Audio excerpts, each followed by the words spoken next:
I'd like to call this June 9th, 2022 meeting of the Homer Glen Village Board to order at 7 p.m. If everyone could please rise for the Pledge of Allegiance. I pledge allegiance to the flag of the United States of America and to the republic for which it stands, one nation, under God, indivisible, with liberty and justice for all.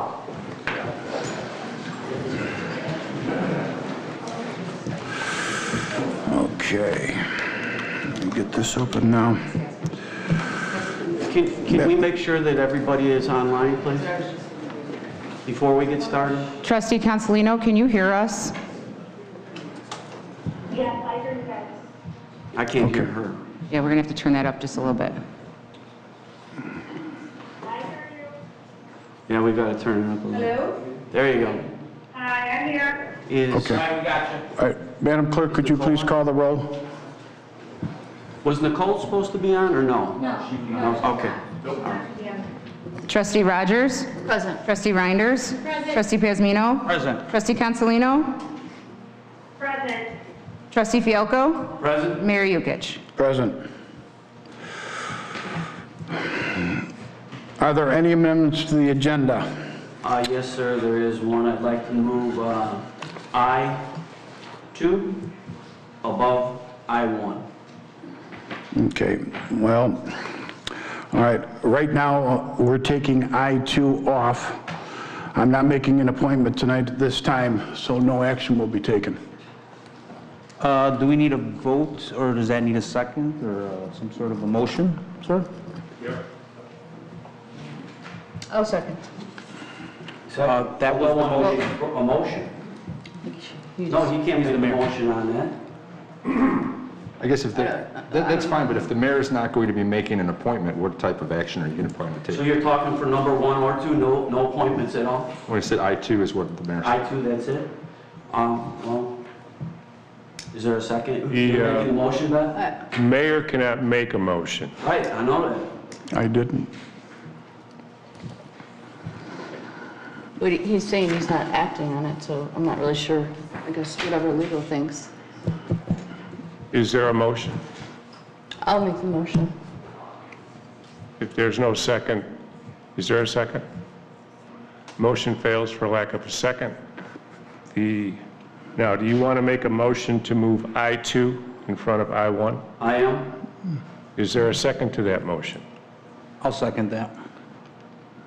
Madam Clerk, you have to call the roll. Yes, please, hold on one second.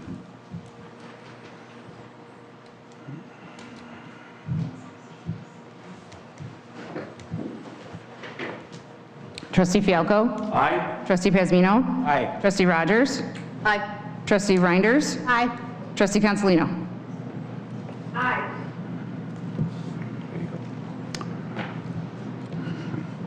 Okay. Okay. We'll go to E, minutes, February 9th, 2022.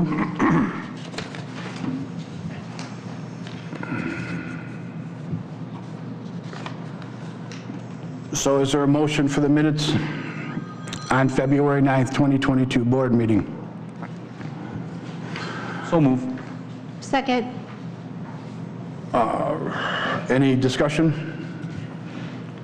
Madam Clerk, could you please call the roll? Trustee Reinders? Aye. Trustee Rogers? Aye. Trustee Consolino? Aye. Trustee Pasmino? Aye. And Trustee Fialco? Aye. Okay, next. I'd like to ask Legislative Council just one question on these. Instead of going through the whole roll call for these, can we do the voice call on these minutes? I would suggest you should do a roll call. Okay, thank you. I was just trying to make it easier. Next, is there a motion to approve the minutes of the March 21st, 2022 board meeting? So move. I will second that. Any discussion? Madam Clerk, please call the roll. Trustee Rogers? Aye. Trustee Consolino? Aye. Trustee Pasmino? Aye. Trustee Fialco? Aye. And Trustee Reinders? Aye. Okay. Next, is there a motion to approve the minutes of April 13th, 2022 board meeting? So move. April what? 13th. April 13th, 2022. E3.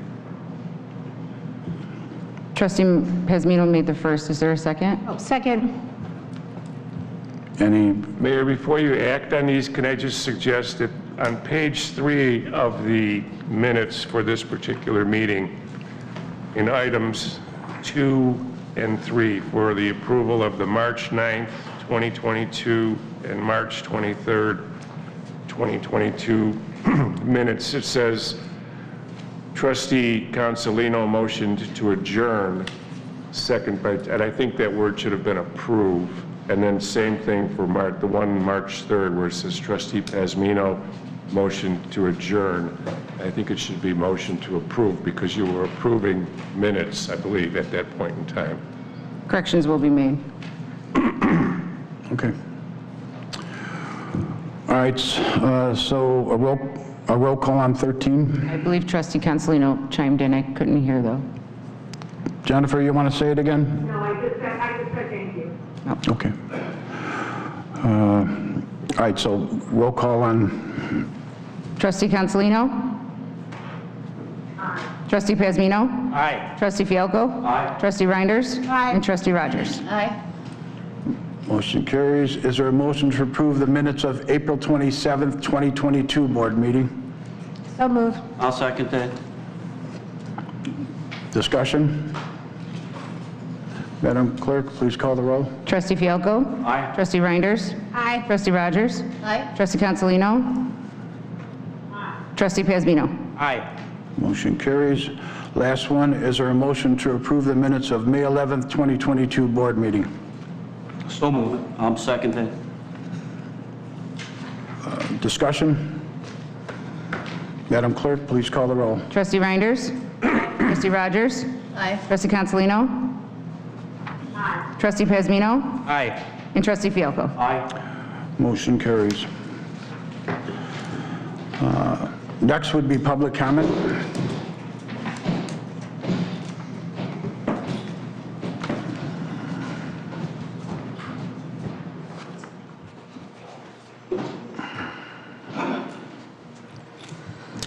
Okay, we'll start out with Jim Shake.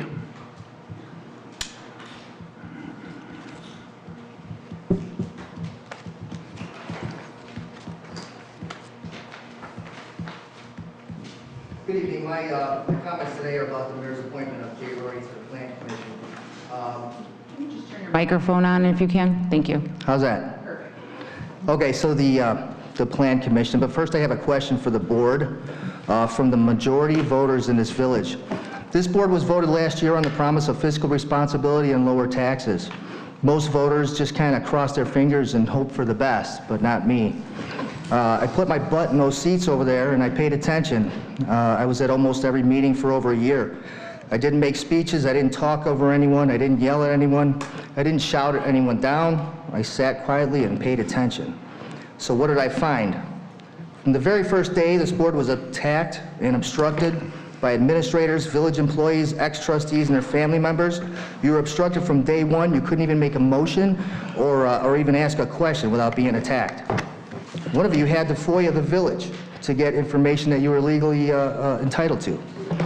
But those attacks were about policies, okay?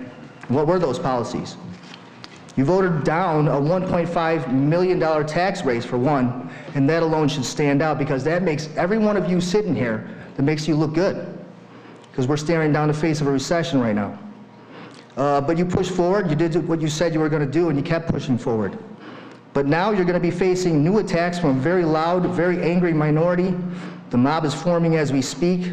It is a small mob with Napoleon complex. I call it the short mob. The short mob is attacking you personally. It's not about policies anymore, it's about political. Voting season is coming up. They want you gone. They want their power back. They attack your character, your family, your kids on Facebook. They call you thief. They call you corrupt. There's a way to make it all stop. You can stop the pain right now. All you got to do is give up, surrender, quit. So here's the question I pose to the board.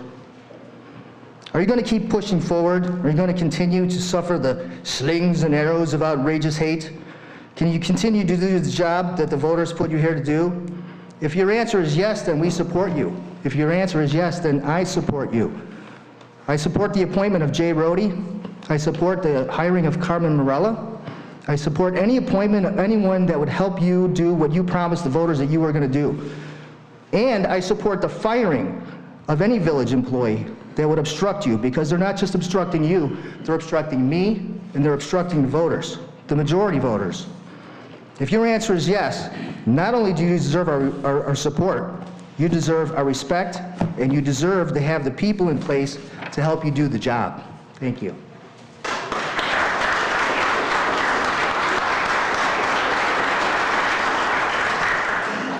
Next would be Don Bailey.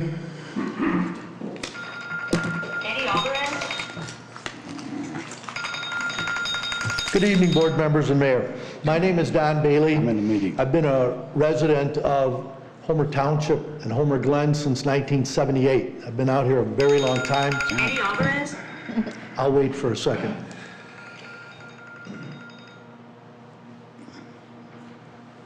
Go ahead.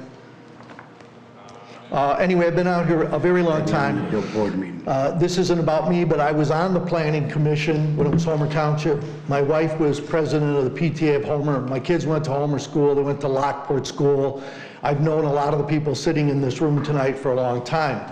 I have always been very concerned about what happens in Homer Township and Homer Glen. I've known Jay Rohde, and that's why I'm here tonight, by the way, to speak on behalf of Jay. I've known him professionally as he's a client of mine, and I've known him personally. I know his family. He's a wonderful man. He's a qualified man to do the job.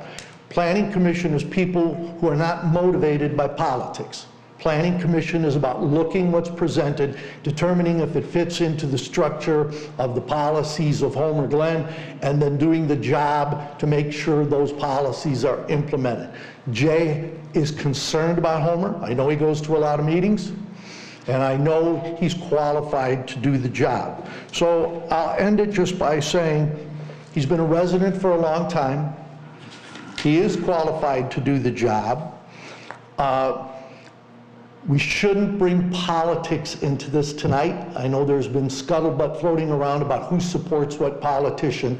Again, I hope we vote on the fact that someone's qualified for the job. I believe there are vacancies for the position, and Jay would be a wonderful addition to the Planning Commission of Homer Glen. Thank you. Thank you.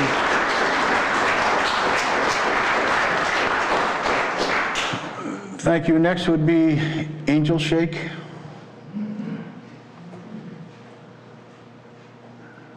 Or Shack. Good evening, everybody. I am here to speak on the appointment of Jay Rohde to the Planning Commission also. I've known Jay for a few years. We've known his family. He's very involved with the helping us with things with the school board and our kids, and he's always involved, always doing volunteer things to help the community. He's been in the community for over 30 years. He's been in the construction and planning field for almost 35 years. He single-handedly, with his family, organized things this Easter for the kids and brought us all together. He always is able to get input from the community, the volunteers. It's a volunteer position that, you know, I know he sent in his resume for, and he's willing to give his time. And no matter what, this position obviously has to be filled, but there's no one that I can think of that is more qualified for that, because he has the qualifications, he has the heart, and he always does things.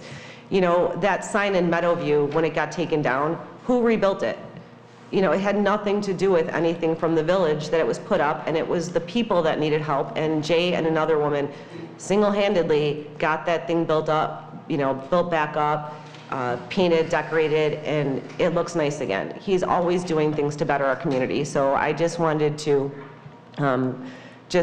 you know, testify to his character. He's really qualified for this, and I know that there have been a lot of things said again, involving politics, and this is not about politics, this is about making Homer what we want it to be and helping it, moving forward to continue the great things that we have here. So that's all. Thank you.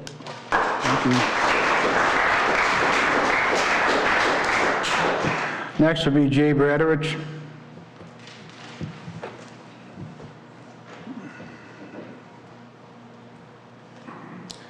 Mr. Mayor, trustees, my name is Jay Bradovich. I too am a longtime resident of Homer Glen, over 34 years. I too am a former member of the Plan Commission, Homer Glen. I too am here to endorse Jay Rohde tonight. Jay, I've known Jay for about the last 5 years.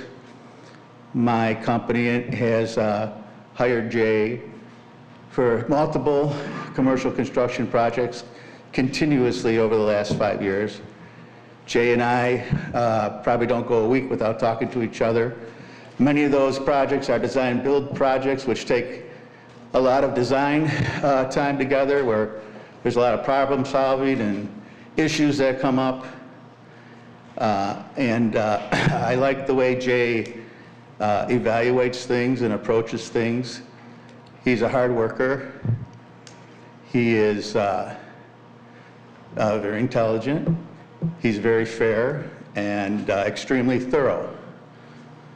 So I again would like to say I think that Jay is very qualified for the Plan Commission appointment, having been a member of the Planning Commission. And I think he would be a value asset to Homer Glen. Thank you.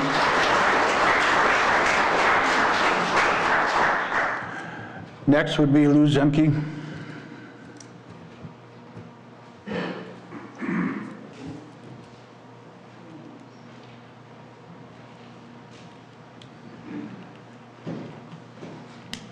Good evening. My name is Lou Zemke. I've been a resident at Marion Village Retirement Community for the last 12 years. And you're going to be surprised. I'm not here talking about the Planning Commission. We're going to take a little break and we'll talk about something different.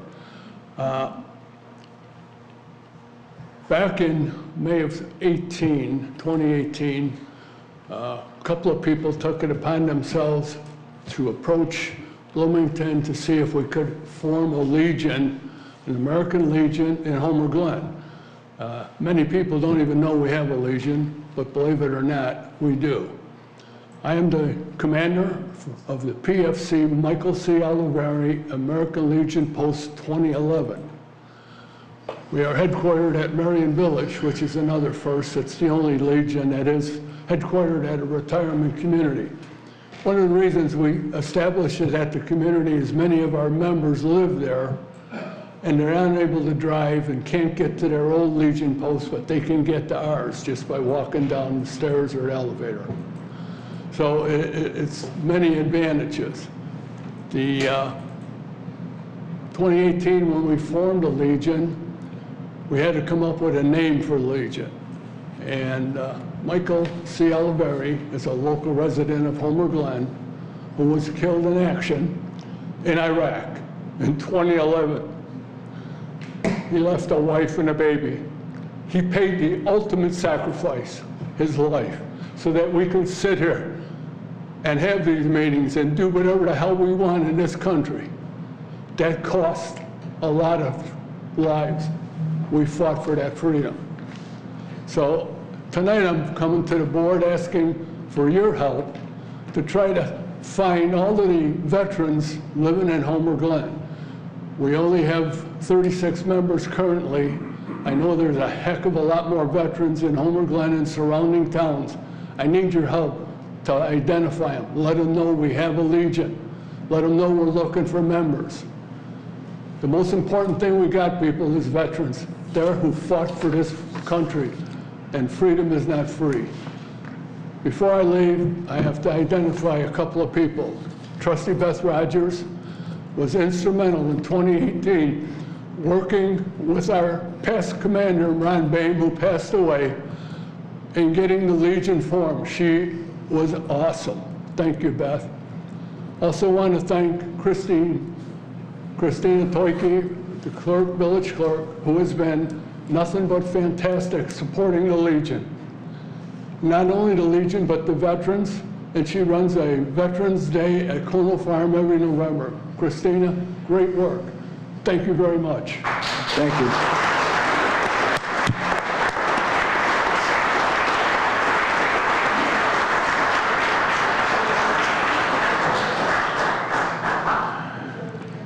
Next would be Christina Clausen.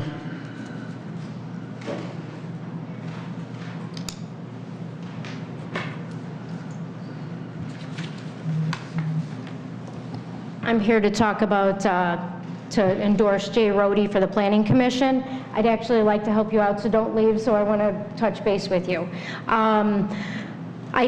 Jay Rohde is an amazing man. I've known Jay Rohde only a couple years now due to COVID. Jay has helped out with numerous things when it comes to school board stuff, unmasking our kids. He has been amazing. One thing I don't think a lot of people did realize is he is the one who did the Easter egg hunt, which was a huge thing. I mean, it was nonpartisan. No, there was no politics involved or anything like that. Kids came. They had a great time, and there was zero taxpayer money spent on that. So I think that shows, you know, Jay is a volunteer. He wants to be on the he wants to be on this committee. That is a volunteer position, and I think he is qualified. He's been doing he's been in construction almost over 35 years. He knows what he's doing. He's very qualified, and he's an amazing guy. So I think you guys should vote him in. So, thank you.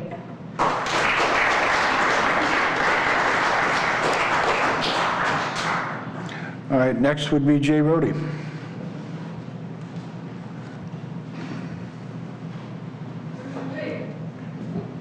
Board, Mayor, I was at the meeting back in November when Mr. Yukovic, I always say Yukovic, so I pronounce your name wrong, sorry, George. That's right. But you basically said this was a good opportunity for anybody in the village that wanted to get involved.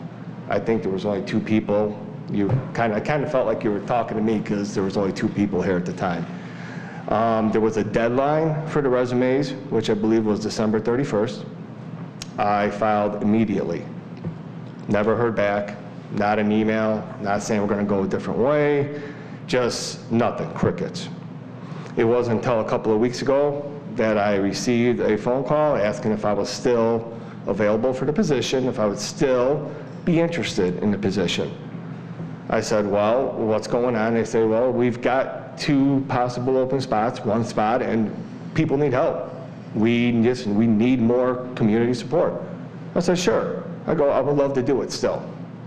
Now, I've never been called in for an interview, and so what I wanted to say basically is that I'll stay here for the whole meeting, and at any point, if the board or mayor, if yourself, if you want to talk to me or ask me any questions, I'll be sitting in a chair right there. Thank you. Thanks, Jay.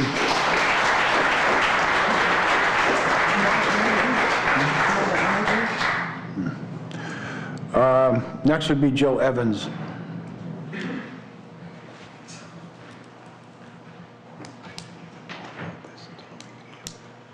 Thank you. My name is Joe Evans, and I live at 16210 Wildwood Lane. And I am also here to talk about Jay Rohde and his appointment to the Planning Commission. I've been a longtime resident of Homer Glen, not quite as much as some of my predecessors, but it's been over 20 years. And I was actually here before the village was formed, so know a lot about the community. And I've known Jay Rohde all that time, and Jay is just really a top-notch candidate for this position. Jay, as many people in front of me have said, Jay is a very hard worker. He's very passionate about what he does. He understands the construction business, and you know, he's very smart and does things for the community that really no one else does. I think he'd be an excellent appointment to the commission, and I strongly recommend that you consider him for that position. Thank you.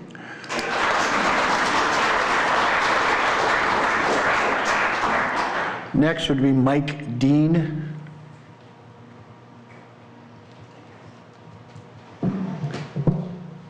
I am honored here to talk to the people and residents of Homer Glen. I know freedom is not free. I've been there, came back. So I got to give the man with the American Legion all my heart. I didn't know there was one in Homer Glen. But I'm getting back on the cameras. I heard that they want to bring in cameras for criminals, and I can't see where we're going with this. When you put up a camera, they said $25,000. We have the safest city in Illinois, and we want to put up cameras. And yet, our gas right now, you go to is $6 a gallon almost, $5.89? $6.84. $6.64. Yeah. So I'm looking at, why are we putting up cameras when we have the safest in Illinois? Pritzker just signed a bill for $20 million more to put them in Will County and all these surrounding counties. I'm very skeptical about cameras. It kind of draws in your freedom. They're going to take your license plates.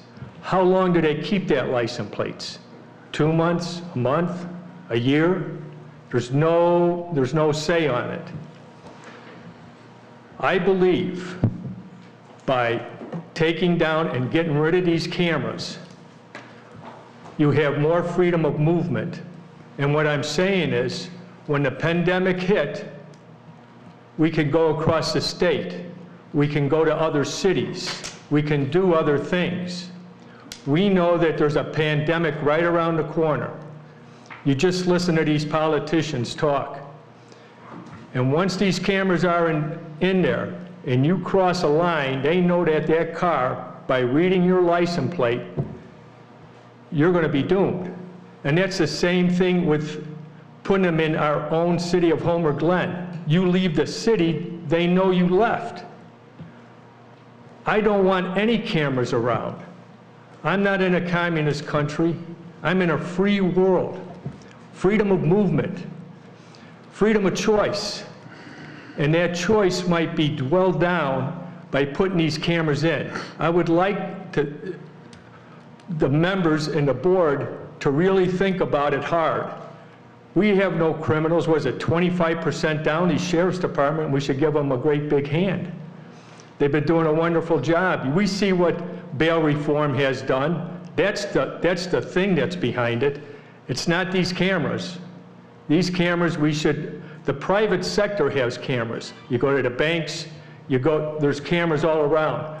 But don't let the government start taking cameras into our lives, because we will not have the freedom of movement.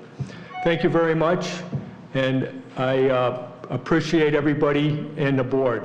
And I know it's not proper to talk, because you're only supposed to talk about one subject, but I know Jay, and I only know Jay for 6 months.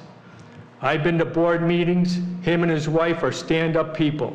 I really don't know Jay that much like these other people do, but what I know of him, he should be voted in, because he's really good for Homer Glen. Thank you very much.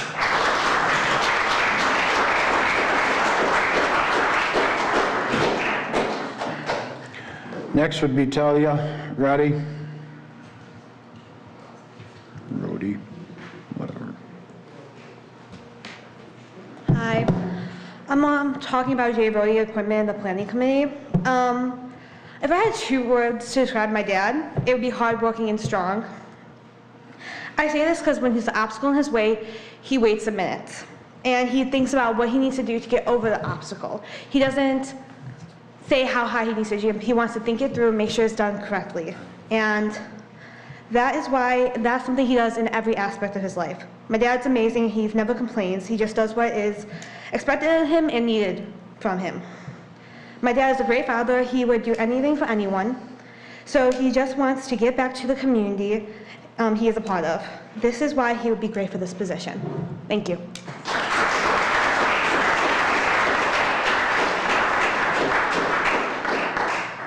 Next would be Steve Balich.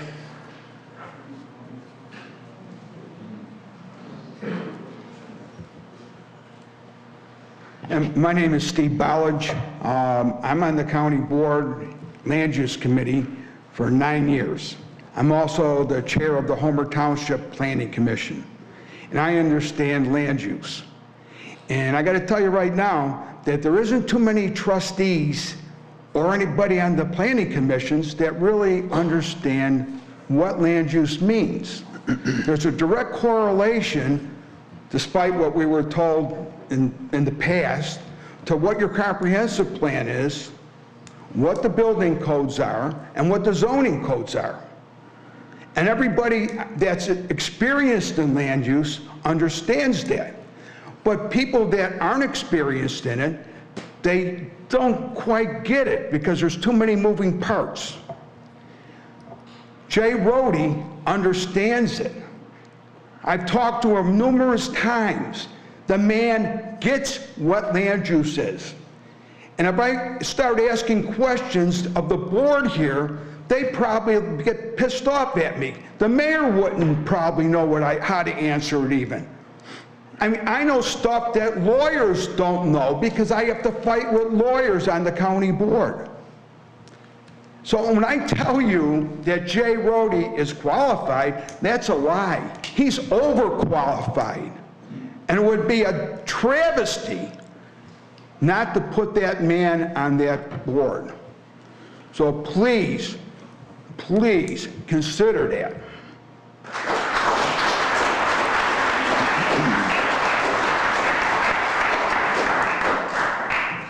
Next would be Adam Kopat.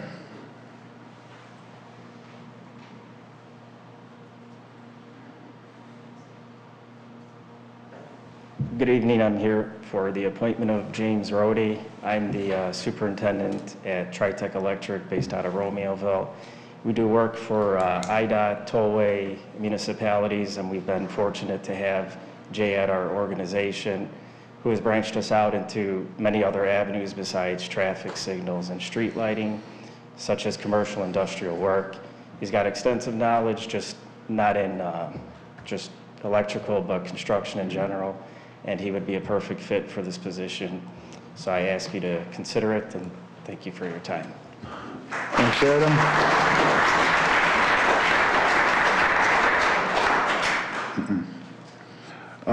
Next one is Ron. It doesn't have a last name.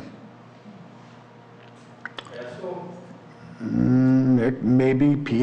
It doesn't. We needed a few more letters. PASCO. Okay. I've been a resident of Homer Glen for about 20 years now. It's in regards to Jay Rohde. Jay's been a friend of mine for the 20 years that I've been here, and I can't think of anyone else capable of handling this position more than Jay. He goes above and beyond everything he does. He's a great family man and friend. Thanks, Jay.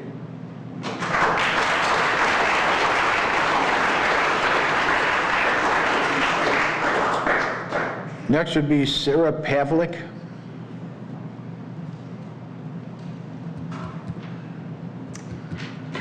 It's a pleasure to talk to you today, and I greatly appreciate your time and commitment to the village. I understand you're going to be talking about the appointment of Jay Rohde to the Planning Commission, and I'm here to give my support for Jay in such a voluntary position. My experience working with Jay has mostly been on a home improvement project level. My husband and I hired Jay and his company to work on an extensive project at our house last year, and it's still ongoing. We knew of the Rohde family from the dance studio, now it's Momentum, and Karate for Kids, where both of our sets of children attended. However, we only had limited interaction with them before this project. Jay and his family were just simply familiar faces. We hired Jay to do our electric, but the main reason we hired Jay was because of his vast construction knowledge and experience in dealing with the village and other trades. Jay often took extra time to explain the construction process and mechanical operation of some of the equipment that we purchased. Like many projects, not everything goes according to plan, and Jay specifically was one of the trades that we could always count on for guidance and advice on the right next step. One thing that I wanted to address is a comment that I have heard and read on Facebook, no less, unfortunately, that Jay is a bully and a misogynist. From my personal dealings with Jay, I can say that those two words are the farthest from the truth descriptions of him. I would rather describe Jay as being very personable, responsible, and community-focused. My husband is often traveling for work or working downtown, which leaves me to interact with the various trades that we have on the aforementioned project. Never once have I had an issue with Jay. He has always been very professional and thorough in his explanations to me, and never once have I felt uncomfortable. As a matter of fact, I called him once when some of the fuses blew and my Christmas lights all shut off. Of course, while my husband was out of town. And Jay took my call, he asked questions, and he troubleshot with me. He was certainly professional and helpful, and he assured me that my house would not burn down. In regarding his community focus, like some people mentioned earlier, I know that he helps with the flashlight Easter egg hunt for kids this spring. He recently also helped with the installation of a new sign in his subdivision. Obviously, he attends many meetings, and many years back, he volunteered to play pirate in the dad dance at the dance studio. There's video footage. In closing, I think anyone that is willing to volunteer his time to a committee and go through public scrutiny shows you the commitment they have to this community. And why should someone's opinion on Facebook mean any more than mine? Give Jay a chance on the committee.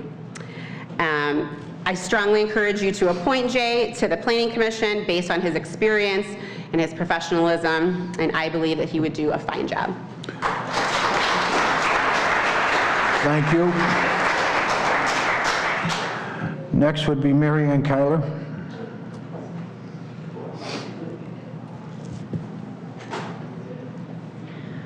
I have known Jay and his family for over 20 years. They came to my dance studio and he helped me build the studios out every time I was moving around the neighborhood.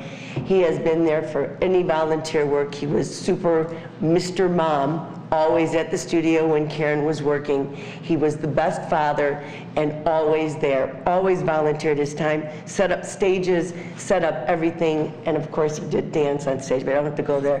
But he was always there. He's a good, and he always helped me out, and he never was condescending. He always helped me. He even comes to my house when I call for emergency because I have electrical problems. He's a good friend. He's a great person in this neighborhood, and he would be vital for our town to grow better than what it is right now. It's better now. It's good now, but it could be better. Thank you.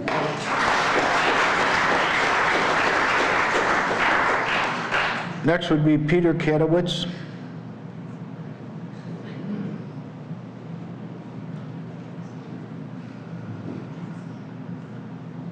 Thank you. I'm not here for roadie, so I don't know if you would like to finish off that, and I can go at the end, save these folks some time, but I'm here regarding the self-storage development on 159th Street. So again, I'm happy to speak about it now or happy to come back when more appropriate during this meeting. How about we do it at the end so we can let them Yes, sir. finish up. Thank you.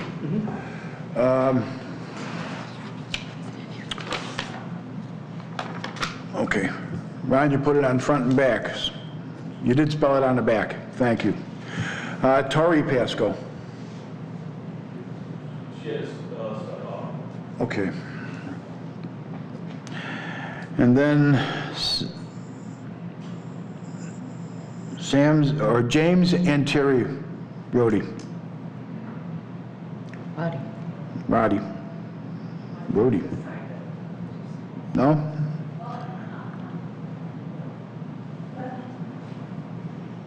All right, so it's James or Terry don't? Mayor, she would like to stand right there. Okay. I just want to say something. I feel real good because I'm his mom. I like what everybody says. And I got to tell you, it is all true. He is the hardest worker I have ever met in my life, besides my husband. So, I mean, I have nieces that don't even live in Illinois yet, and they'll call me and they'll say, you know, Aunt Terry, Jay's the best husband anybody could have, and Dad, he's the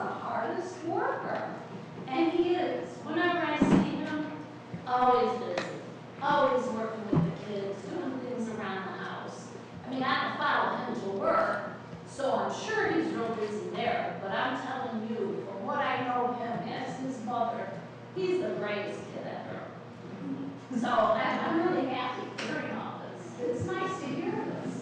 When your son's in the school, and you're still there with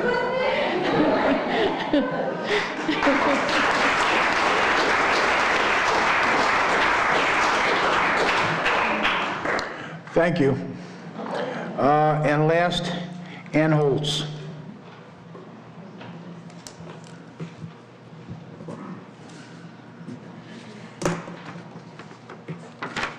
Hey, everybody. I've known Jay for over 20 years. Our children went to preschool together. And then I went on to have the pleasure of serving hot lunch at Schilling with Karen. They have been dedicated members of the community for several decades. Jay's background and experience speaks for itself. He absolutely is qualified to serve on the Plan Commission.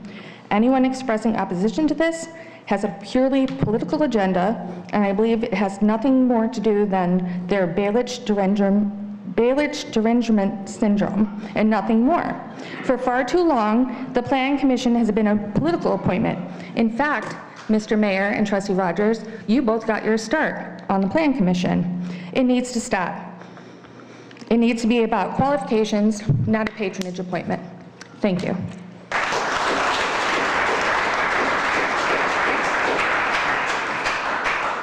Okay, that ends public comment. Next, we go to reports and communications from the mayor and other officers. And Jay, if you could stick around after the meeting, I'd be more than happy to talk to you. And Mr. Deans, I'd like to get some information from you too on what you had talked about. So, we'll just go off with mine, which is real simple.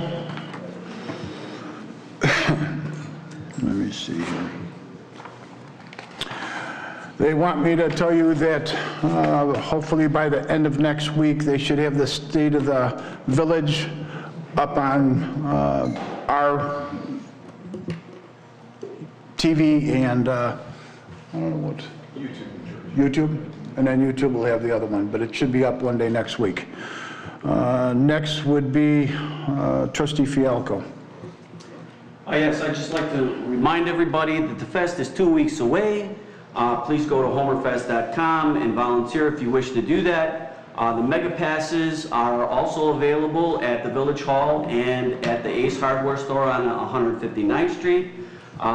If you purchase the mega pass before the fest, it's $55. The day of the fest, all 4 of those days being June 23rd, 24th, 25th, and 26th, it will then be $65. So make sure you get your mega passes for your kids early.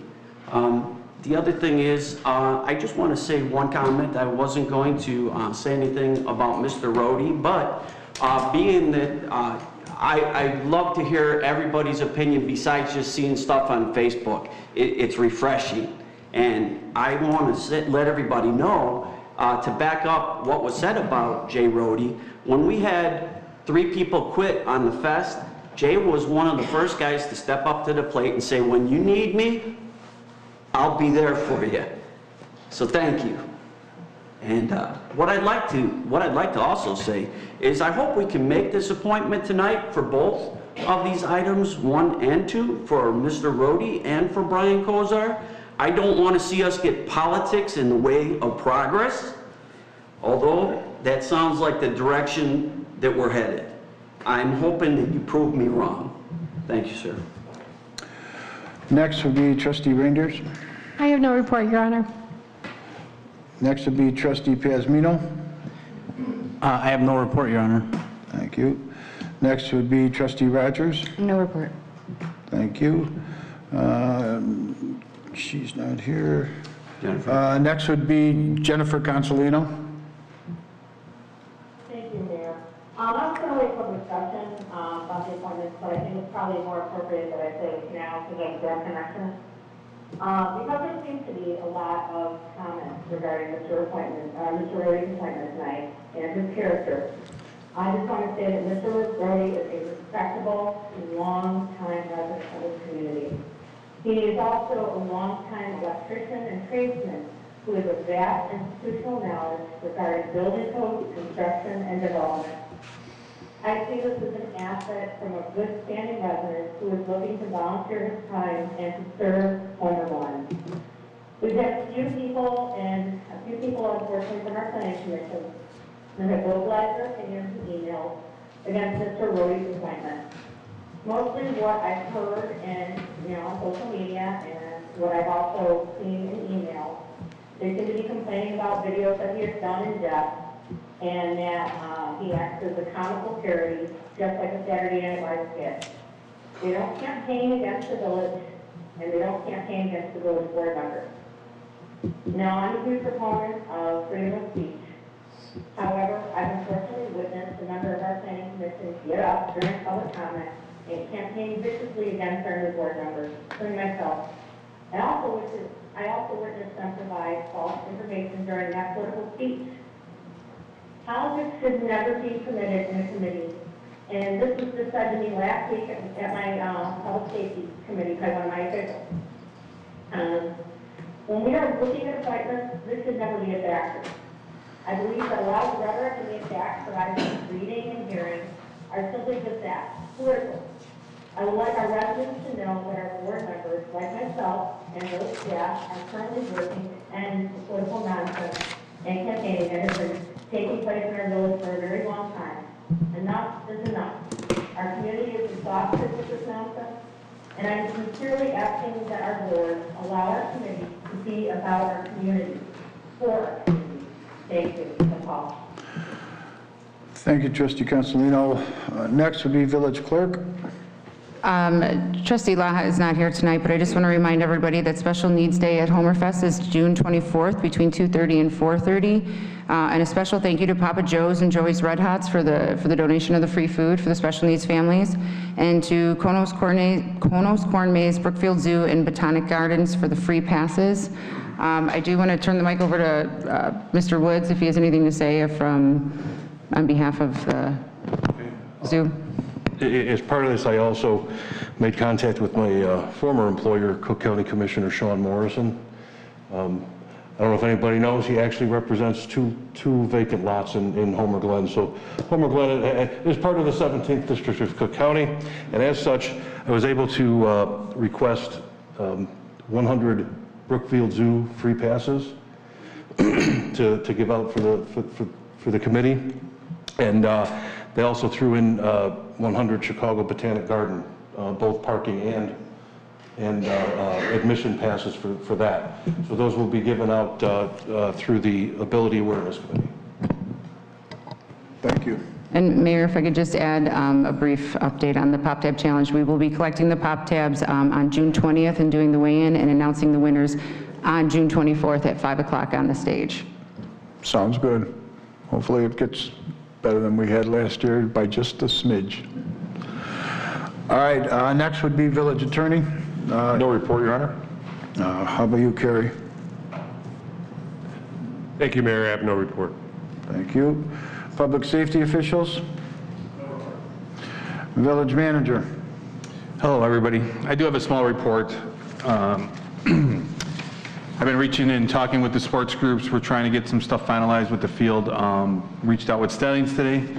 They are going to be starting their season July 25th. And then they go from August 20th to November 13th. We're preparing to still work on getting quotes for the well that is not working on a football field for water.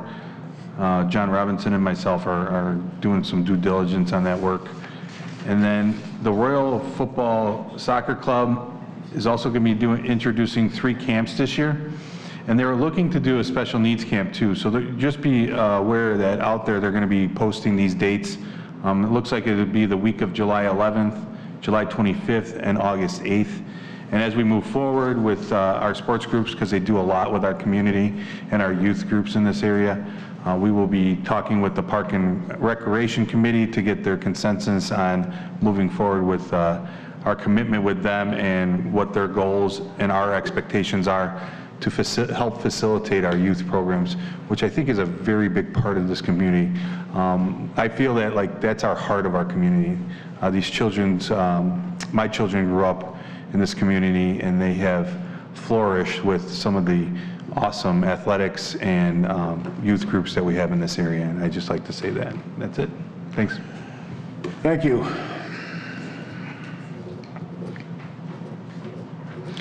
Next, we have the consent agenda. 1, consider for approval the accounts payable for the period of May 27th, 2022 through June 9th, 2022, as shown on the attached details.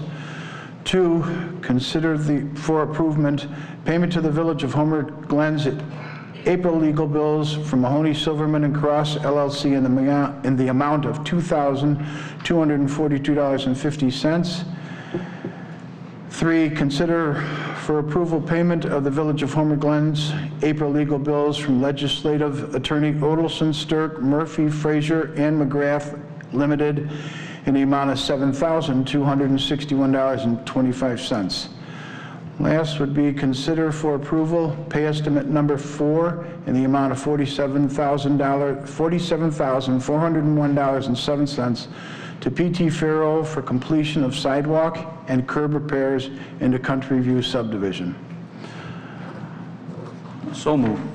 Second. Okay, Madam Clerk, please call the roll.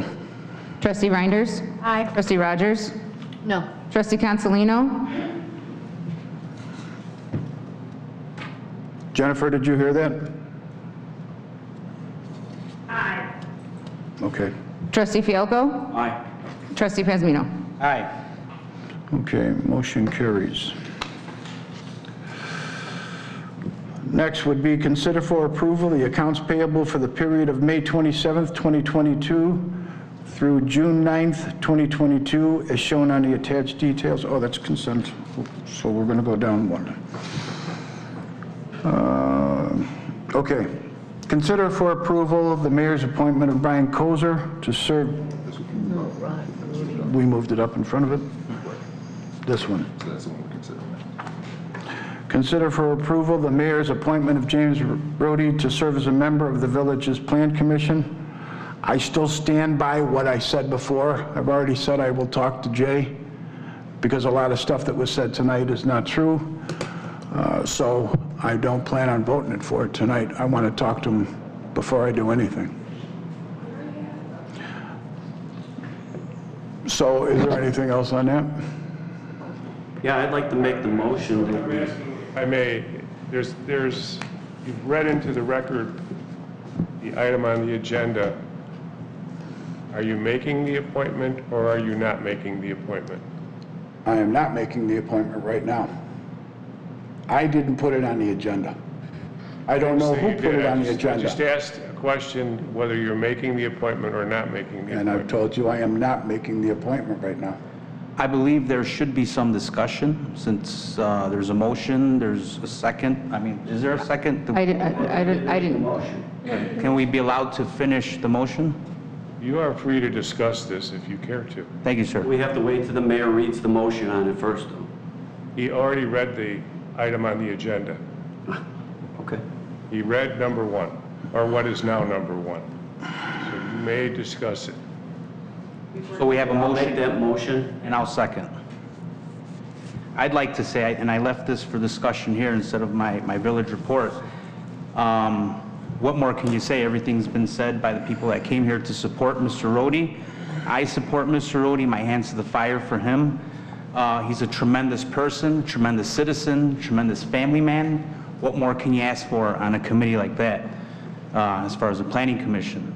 He's well-versed in the development process, and he's very familiar with our ordinances. I believe, Mayor, and this is my bequeath to you, can you please consider Mr. Rhodey? Open your mind. Let's get past all the politics. Let's just put a qualified person in there, somebody that's supported by the community and has what it takes to be diverse, open-minded, and bring a fresh perspective to the board. So I beg you, Mr. Mayor, to please appoint today Mr. Rhodey. Thank you. And I'd like to also, in addition to that, just so everybody knows, the Planning Commission is governed by Ordinance 01018. The appointment by the village president with the advice and consent of the village board is what it takes. There are 7 members of that board. Right now, the community, businesses are having a hard time hiring people to pay them to work.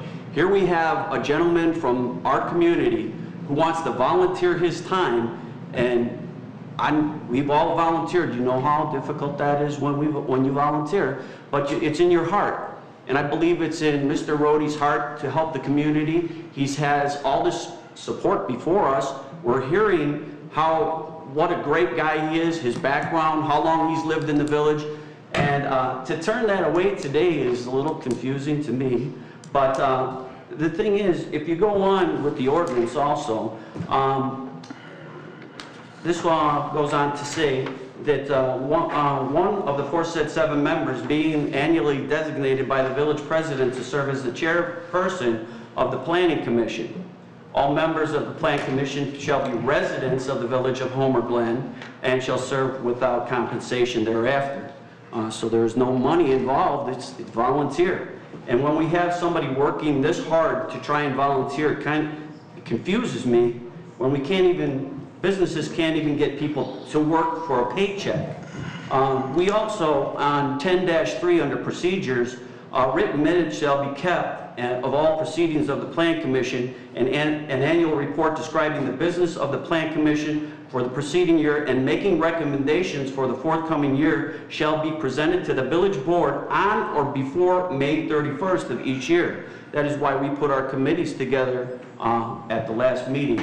Now, I don't know, I was never notified by the 31st from the Planning Commission. I know there are a few people on the Planning Commission that have voiced their opinion one way or another for Mr. Rohde, but I asked those people on the Planning Commission that put their message forward out there, have you talked to Mr. Rohde? Have you got to know Mr. Rohde? Or have you just made kind of a decision without getting to know the man? So I'm still confused as to why we would push away somebody and make somebody fight so hard to volunteer. So thank you, that's my comment. My comment about Mr. Rohde, I have a story. Sorry. Oh, go ahead, Jen, if you want to go. Jen? No, I can see where this is going tonight, and I just want to make a comment, and I know that people can barely hear me, but I just want to say thank you to Trustee Fialco for explaining the facts and for explaining exactly how the procedures are supposed to go. Now, in my own opinion, I would also like to apologize to the residents of Homer Glen that our mayor is physically politicking again on this board. And I am no longer going to tolerate it, so it's going to be a very long year ahead for everybody when this occurs. And I'm going to call it out every single time I see it or hear it. Thank you. You're welcome. The other thing I want to add to the discussion is under 10.2 of that same ordinance, any member of the Planning Commission may be removed at any time by the village board at any time for any cause deemed sufficient, therefore by the village board. We have never done that to anybody. I mean, everybody has had their opinions. We've had people come up from the Planning Commission to the podium and say what they had to say. Freedom of speech, you're willing to say what you... We have never used anything in that under 10.2 to harm that board or that Planning Commission, and we have let them do their thing. So now I think it's time to step up to the plate and do the right thing and bring Mr. Rohde in. Thank you. All right. Ms. Reinders.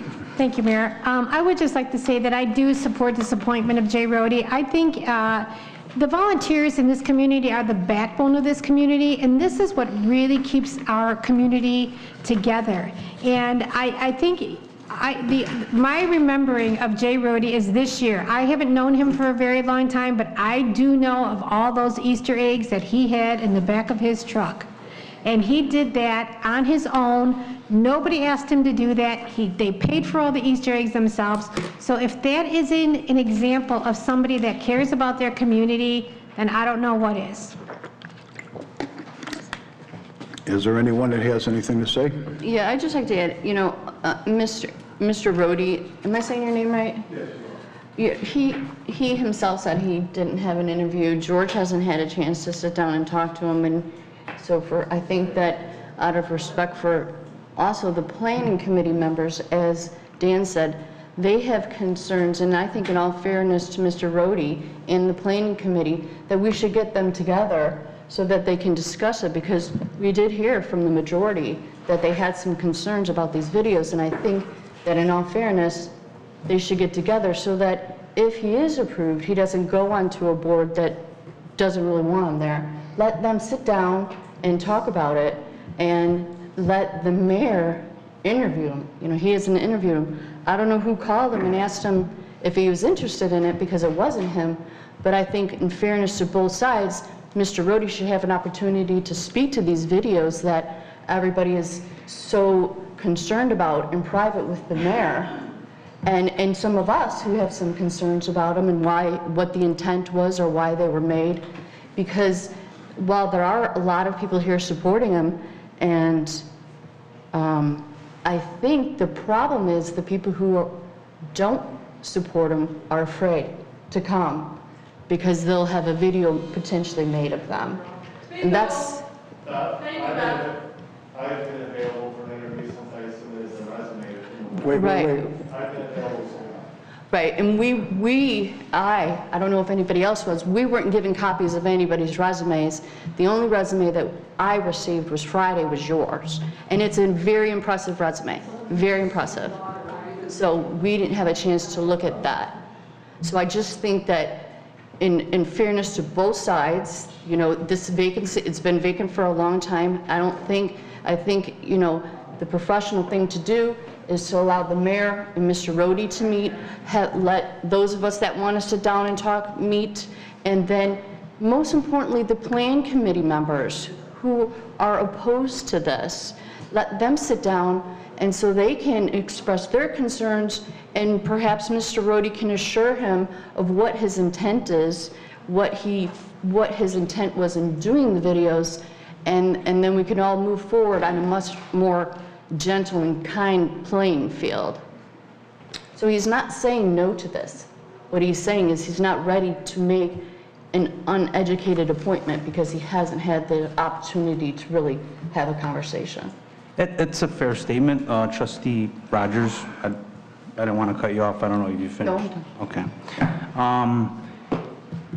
I know what it's like to be on a board that you're not wanted on, because it happened to me. I dealt with it for 2 years. So I don't think Mr. Rohde would have a problem with that. I think he's going to speak from his heart. I think he's going to speak from experience. He's going to take his years of development and the trades, and he's going to put it to good use on this committee. My question is why we waited so long to address it. It wasn't an issue before. It was submitted on December 31st. He met the deadline just like he should have, and now we're disputing it. I wasn't given any resumes. Let me start. The old village manager that was here before, Matt Walsh, had his resumes.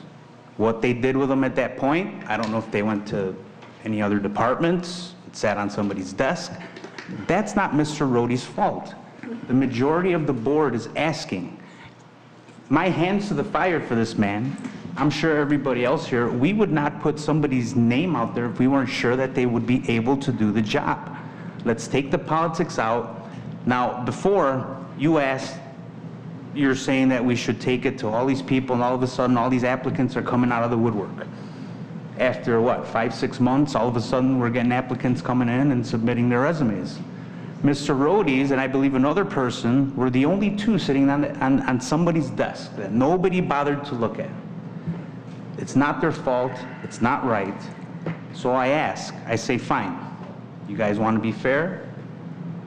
They talk to everybody. It seems like everybody already spoke with the Planning Commission. Planning Commission already pretty much, if you read the letters that they put out, was kind of stamped. Everybody said the same thing. It was rehearsed, in my opinion. I don't know. We had the chairman of the Planning Commission pretty much on the first week of the new board come, stand right there, and pretty much insult everybody here. So we know where that's going to go. Let's stop passing the buck, and let's make the decision, Mayor. Mayor, you and I made an agreement. We said we were going to move forward. We were going to move forward for this village. There's how many people are on the Planning Commission? There's supposed to be 7. 7. So one person is not going to destroy the village. You heard 80% of this room say, sir, please appoint him. He's the man that we want. We're always talking about doing what the people want. doing what the voters want. Well, let's do it. What are we waiting for? Sir, I implore, please, select Jay Rhodey, put him where he belongs, let's get moving, because we don't meet again until the end of July. Are we gonna wait till August, September, maybe next year? Sir, we're not willing to do that. I see one person from the Planning Commission here. Dan, Mrs. can we all McCary. If I could ask you a question, right now, how many people are you short on the Planning Commission? One. Just the one, right? Okay. All right. And how long has that vacancy been? Probably a year. A year. Okay. Thank you very much. I didn't mean to put you on the spot. I just wanted to get clarity. Thank you. Okay, now it's my turn. Two facts. Mr. Rhodey applied, put in his application in a timely fashion. It's now been over 8 months. 8 months. Also, what Trustee Rogers has suggested does not follow our ordinance. We do not allow committees to do that. That is usually up to a chairperson to decide. So, again, I'm going to point out factors. This is extremely political. Okay, my turn. First of all, I never said no. I never said no. I told you I wanted to look into a couple things. Second, I never saw the resumes for anybody until last Friday night. Third, all of the resumes right now are old, and there have been more that have come before us. I told staff to send out more info to get more resumes, because what we're looking at right now is, it's a little extinct, and I want the opportunity to sit down and talk with you. I'm not worried about them. I'm worried about you for right now. So there's a bunch of rhetoric over here saying that this is what I'm doing and I'm trying to make this political. There is no political. I was on a planning commission. I knew exactly what was going to happen on this. And some of the ones that were even sent to us, they shouldn't have sent them to us. They would not fit. And what I have always done since I became the mayor, I got all the resumes. I read every resume for the people that put in an offer to volunteer for us. From there, I would make my notes of what I thought about it. Then I would turn it over to the Planning Commission, because the Planning Commission that we've had since we started as a village has always been a very good one. So when it came time for me to read them and give them to them, I did. I just gave the rest of all the resumes to the board, to the committee, because they're the one that's going to be working with them, not me. They would. I don't want to shove anyone down anyone's throat of here, this guy's going to be on this committee. Whether he likes it or not, this is the one that's going to be on it. So I've always left it up to all the committees to put the people on that they're comfortable with, because that's the fair thing to do. So when someone's telling you that I'm trying to hide something or I'm trying to be political, they're off the rocker. I'm trying to do the best I can to get the best of the people that we can get in here too. And right now, also in the last few weeks, I don't know why it did come out. I don't follow Facebook. I don't believe in Facebook. I think the Facebook is an absolute, that's the devil. Everyone can say whatever they want and there's nothing that anybody can do about it except think, well, I don't know, maybe it's true. So that's why I told you, I will talk to you after the meeting. I have no issue with it. I didn't want to get stuck in the middle of something with Ruben asking me, could you talk to him? Could you talk to him? Could you talk to him? Yeah, I will talk to him. But we're going to talk. There's no sense in getting everyone involved in this. And at the end of the day, if I appoint you, I appoint you. If I don't, I have reason. I'll give you a reason. If my reason's wrong, then I'll fix it. Mr. Mayor, may I address you for just a moment, please? With respect to the ordinance creating the Plan Commission, you make the appointment. I did. If you don't make the appointment, the board can't vote. However, the appointment is not with the advice and consent of the members of the Plan Commission. The appointment is with the advice and consent of the people who were elected as trustees to serve this village. Those people are telling you they want this individual. My sense is, and I don't know Mr. Rohde, I wouldn't have known him if he stood next to me until this evening, but my good common sense tells me that this group of trustees is going to have a very difficult time accepting no for an answer or accepting anyone to fill this one spot that has been open now, according to another member of the Plan Commission, for a year. So when you say you want to talk to the Plan Commission, you can do that until you know what freezes over. But this group of people are the ones that have to give you the consent.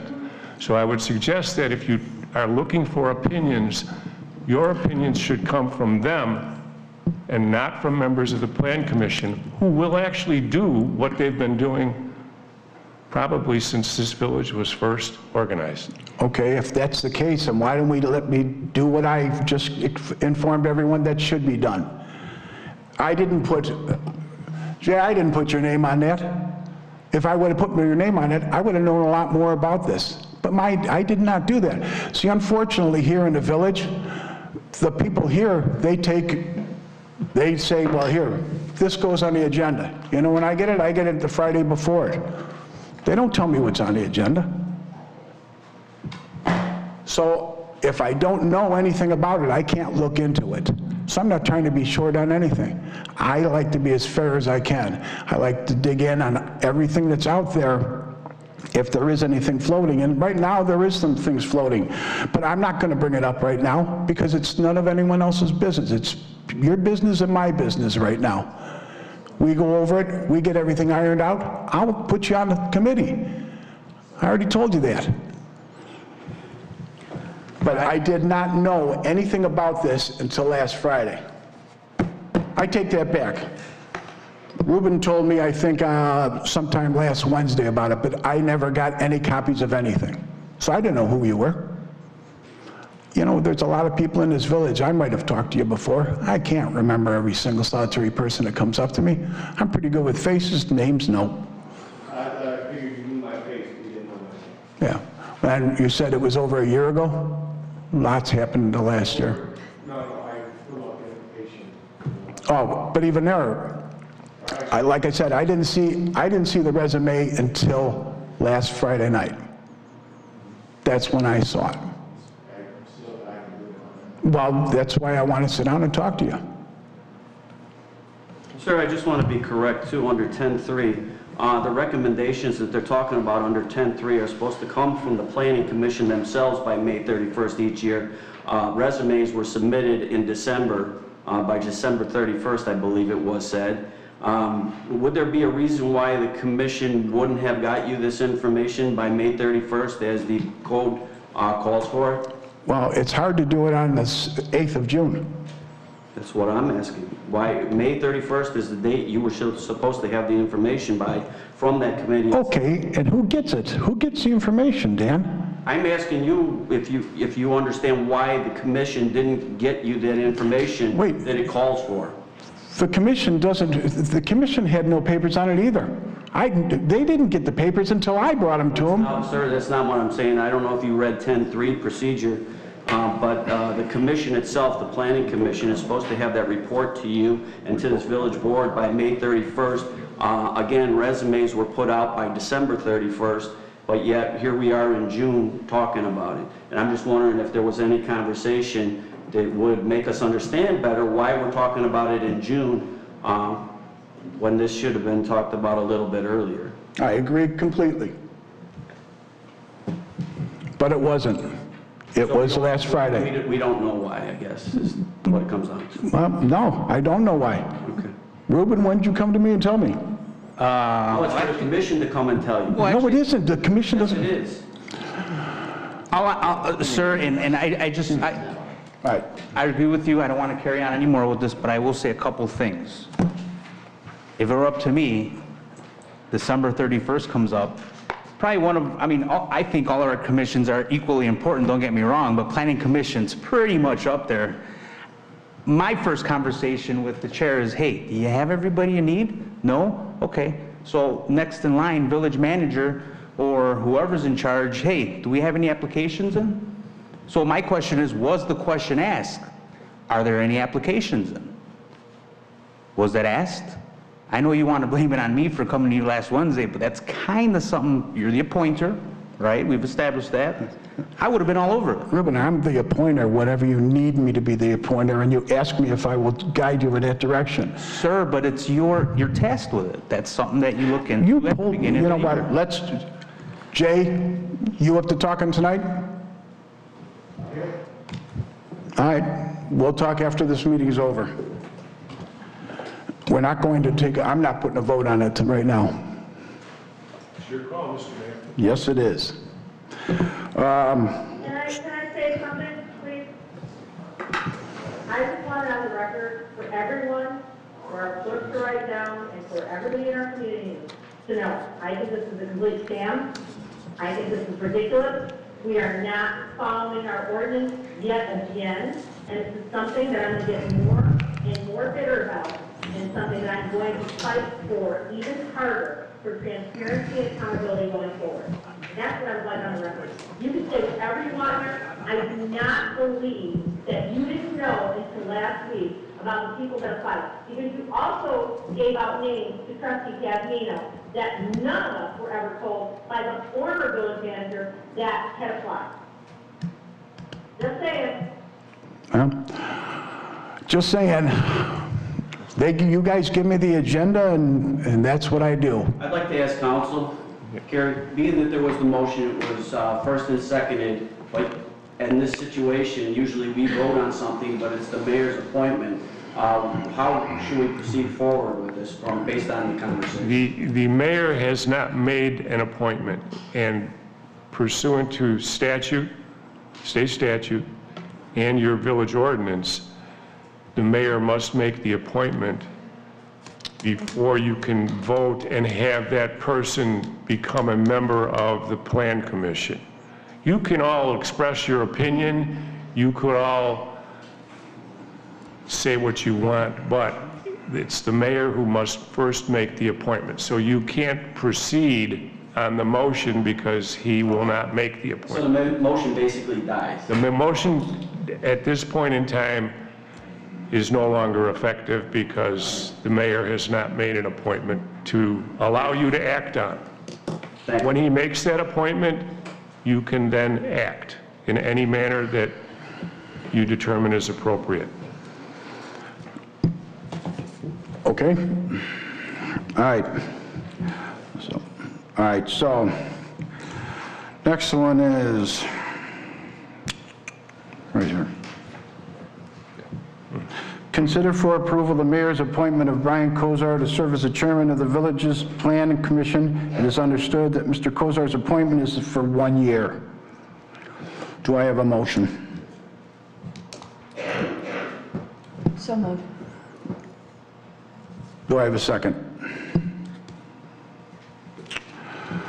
Well, the motion fails for lack of a second. Okay. Well, seems like they don't care about having someone in there either. What that means is if Mr. Kozar is on the plan commission, of course he remains on the plan commission. It's just that the mayor's choice at this point in time to have him appointed as chairperson of the plan commission, I presume he appointed him, the motion has failed because there is no second.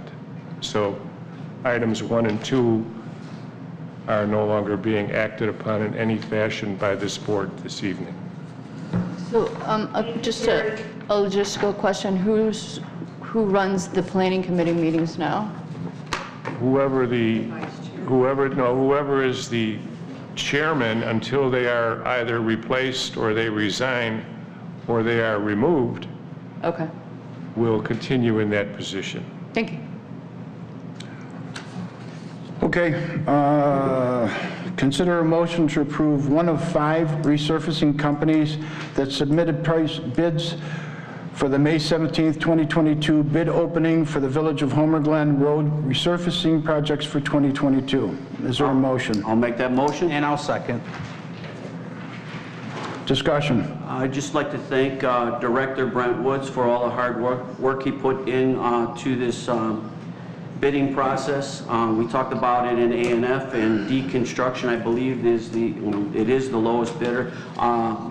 What we all talked about is MTF funds that is used to resurface the roads in Homer Glen have to go to the lowest bidder. So it looks like deconstruction will be moving forward with taking care of that, correct? That is correct. I also verified for you that deconstruction is a union company. Yes. There was one thing that I wanted to find out, though, because we, in the road surfacing program last year, we had a lot of problems. And I just want to make sure that when we get deconstruction and they're bidding on a job, or any of these 5, that they're coming out as a company to do the work for our village, and not taking and hiring a subcontractor to fill some quota of theirs, and then we end up with work that is not the quality that we expect in our village. And I'm only saying that because we had this problem last year. And I know oversight was a little bit of it, but it might be a combination of the two. But just having a clearer understanding of who's going to be doing the work. Is it deconstruction, or are they taking our small contract? In my eyes, $1.5 million for that company is a small contract. And to move forward, if they're having other companies, they subcontract it out to do their smaller jobs, and we end up being that smaller job. I just want to make sure that that's not what's happening. Yeah, we can address all of that in the pre-con meetings, which well, hopefully we'll be scheduling within the next month. What it comes down to is we're looking for quality for the money we're spending from the contractors that we're hiring, and that's what it comes down to. Thank you very much. For clarification, I think you need to reflect in the motion that you're awarding the contract to deconstruction. Yes, I had made that motion, and I am making that motion to award it to deconstruction, the lowest bid on the motion. Well, I don't think we have a choice though on that anymore, do we? No, you don't, but the motion had just said, motion to approve one of 5 contracts. Okay. I want to make sure we're submitting it for deconstruction at $1,208,640.90. Director Woods, we did mention in A&F that there would probably be a little better oversight on some of the construction, just to make sure that everything goes off without a hitch, and at the end, everything's done to our standards before a check goes out. That is correct. Thank you, sir. Okay, Madam Clerk, could you please call the roll? Trustee Pazmino? Aye. Trustee Fialko? Aye. Trustee Consolino? Aye. Trustee Reinders? Aye. And Trustee Rogers? Aye. Okay. Next, consider an approval number 22-020, an ordinance requesting an extension of the ordinance 21-025, the granted. 1, an amendment in the plan unit development with an exception to reduce the required parking from 267 spaces to 149 spaces. Site plan approval. And 3, a variance to exterior construction standards for certain real property located in the C3 General Business District at the 15624 Marion Drive, Homer Glen, Illinois. I will make that motion. I'll second. Discussion? Melissa, with this and everything that's spelled out, nothing has changed in here from the original draft, correct? No, you're correct, you're right. Okay, and because it does say they're requesting an extension on something that was passed by this board before. Correct. And, 1 year ago tomorrow. okay. All right, thank you very much. You're welcome. Okay. Motion carries. Yeah. Roll call, please. Trustee Fialko? Aye. Trustee Consolino? Aye. Trustee Reinders? Aye. Trustee Rogers? Aye. And Trustee Pazmino? Aye. Motion carries. Next, consider for approval ordinance number 22-021, an ordinance creating a position for a public works director. I will make that motion. I'll second. Discussion? It's about time. I'm sorry, I missed who made the motions. I made the motion. Thank you. At this point, we're just formalizing the position. We came in and, you know, we just want to make sure that everything's kosher. Thank you, sir. Yes, if we roll back the clock just a little bit, we did not have a Public Works Director ordinance put together, or it was not made as part of our ordinance because we never had a Public Works Director, though we are lucky to have one now, and he's doing a great job. But I just wanted to make sure that we have it on the books as an ordinance for that position. So that would be my discussion. And in the future, I believe that before we even consider a position of this as a director, we need to have an ordinance in place prior to. That would be a good idea. Yeah. Well, we do have an ordinance now. We have that ordinance already. That took place after that hiring. And now this is kind of like part B to what took place earlier last year. So. Okay. Madam Clerk, could you please call the roll? Trustee Consolino? Trustee Reinders? Aye. Trustee Rogers? Aye. Trustee Pazmino? Aye. And Trustee Fialko? Aye. Motion carries. Next, consider for approval ordinance number 22-022, an ordinance authorizing implementation of temporary no parking zones and providing penalties for the violation thereof. I'll make that motion. Is there a second? I'll second. Is there discussion? Discussion. This, just so everybody knows why this was put together with this no parking zones. Several times when there were events held in the village, there were certain streets that the residents or the business or otherwise had asked for them to be closed. And legally, we could not do that because we did not, and it couldn't be enforced. We could say no parking here, but there was no enforcement to back it up. So this ordinance, the way it was put together, is if there was a broken pipe in the street and the police department or the village manager or the police department or both decide that they need to block off the street, they can now put up no parking signs and enforce that, the placement of those signs. If there's Konos is having something and one of the streets over there had to be blocked off, or Bankston Farm had to have, I think it's Rosary, as the entrance blocked off, and the other one is during the fest on Eagle Ridge. So now we have the flexibility to use this ordinance, if it passes, to basically shut down one side of the street, the whole street, depending on what's taking place. And that's, I think this is, I'm actually surprised we didn't have something like this before. Thank you to Brent Woods in helping kind of put that together, and also Carmen Morella and Carrie Horvath for drafting this and making it kind of a universal ordinance so it works in many different aspects for the village. Okay. Madam Clerk, could you please call the roll? Trustee Reinders? Aye. Trustee Rogers? Aye. Trustee Pazmino? Aye. Trustee Fialko? Aye. And Trustee Consolino?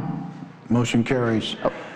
Next, consideration of resolution number 22006, a resolution to file objection to rezoning for Will County ZC-22-015, PIN number 16-05-17-400-023-0000, 16-5-17, 400-024, 0000, 16-05-17, 400-025, 0000. So I have a motion. I will second that. Do we have an opportunity to share information with you on that? Is that possible? You asked them to hold off his comments until now. Okay. Yeah, could you please tell us your name and who you were representing? Yeah, so my name's Peter Ktovich. My wife and I are under contract and developing this property. It is a unincorporated property, but does fall within kind of the planning area of Homer Glen. So in any case, we are good neighbors. We attempted to bring this in front of the board during the beginning of the development. So even though it goes through the county, back in early December, I spoke with the mayor, gave a call to the mayor, explained we were developing this property, and wanted to speak with someone. He recommended, gave me the phone number to Matt Walsh, whom I called, and on 3 successive weeks, basically had left a voicemail explaining we're looking to develop this property. It's unincorporated. We'd like to bring it to the village, and never heard back or heard anything. So this has been progressing through the county, and it's only until by accident yesterday that I found out about this meeting. So I figured maybe it's pertinent to drop off some information for you. I don't know how much you know or don't know about the project, but figured I'd maybe explain it to you and then, you know, be here to answer. It is our family business, so I'm more than happy to. I could talk about this for hours, but I just want to be brief and kind of give you a quick rundown, answer any questions, so you guys maybe have any data you need on it to make any sort of vote on it. Melissa, could you maybe reiterate what you had spoke to us at the previous meeting when we made this recommendation? Sure. The village received notification from Will County that there was a hearing to be held on this project. The request is to rezone property that's within our planning boundary and actually contiguous to our boundary line from A1 and C2 to I1, light industrial zoning. The proposal is for a self-storage facility with climate control and open, covered parking. Yeah, boat and RV storage, so fully enclosed, covered, and open. A mix of that. And as staff, I circulated this amongst our staff and our village manager for kind of some early feedback on it, as we normally do with these 1.5 mile reviews. And there was a concern about this project when, along our 159th corridor, it's envisioned as being kind of a mixed-use corridor with multi-purpose commercial uses and high-quality development, employment opportunities. So there was concern with that, it not meeting our vision of the corridor. And then there's also concern with it being really spot zoning, because there's nothing around this area in contiguity that's also industrial. There is Kettler, I believe, just down the road to the east that's industrial. There is history with the village, I believe in 2019, formally objecting with a resolution to the expansion of that industrial zoning on that property as well. So those were the kind of the high level things that we brought forward to you. We did submit a letter already to the to Will County, to the Planning Commission, that I believe was presented at the Planning Commission meeting after we got your approval at the last meeting. So this is the formality that's required if there's going to be a formal objection.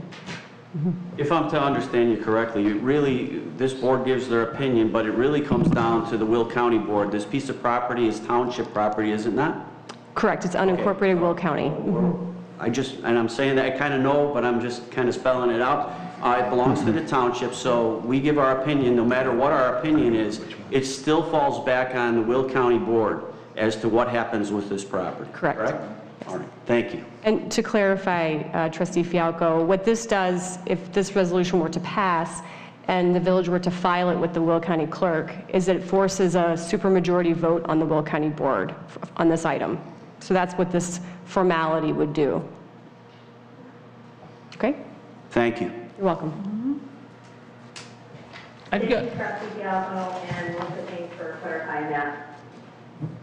I've got a supplement to the county staff report. Can I hand this out to the board members so you guys can get an idea of what's actually going in there? Sure.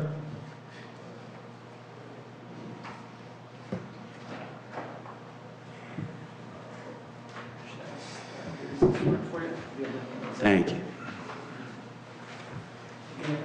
Did you say at first, sir, that you were under contract already? Correct, Can you explain to the board what you mean by that? So essentially, when you develop a property, you don't just purchase the property. You have to go under contract and develop it to get through the proper zoning and procedures. And then once those are in place, that's when you finalize the purchase of the property. So basically, we're under contract to purchase the property, to go through this, develop it, and purchase it. So you don't own the property yet? Not at this moment, no. Thank you.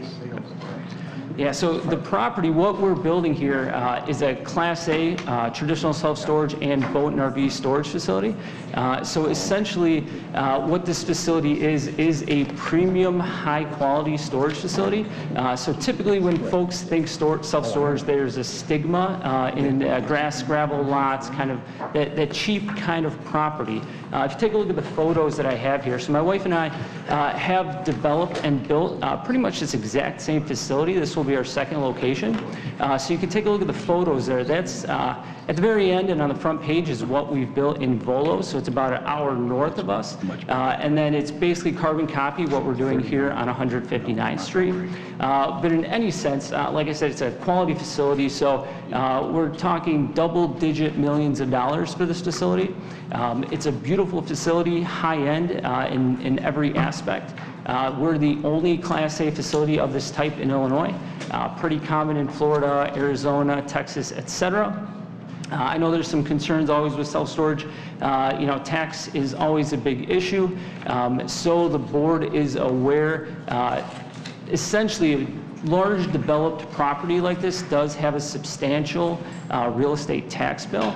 And so we pay a lot of money and we don't utilize a lot of resources. Second to that, a lot of folks don't know that in 2019, there's a parking excise tax, so essentially sales tax on parking that begun in this state.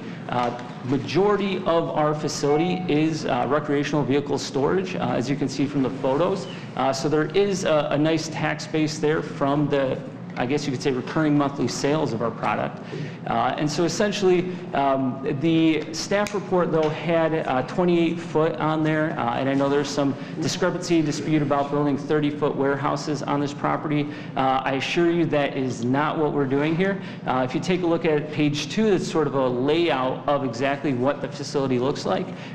Basically, the county did sort of a blanket 28 foot because the office is as big as it is. It's typical new construction, 16-foot clearance on the inside, modern, open, exposed ducting, all that, peaked roof, and so that's how that gets us to the max height, but the buildings themselves are considerably shorter than that.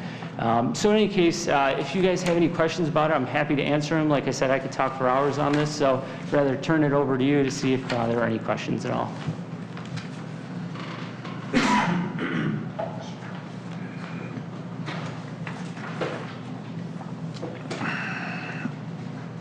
Well, does everyone want to take a look at this for a little while, rather than trying to take it all in tonight?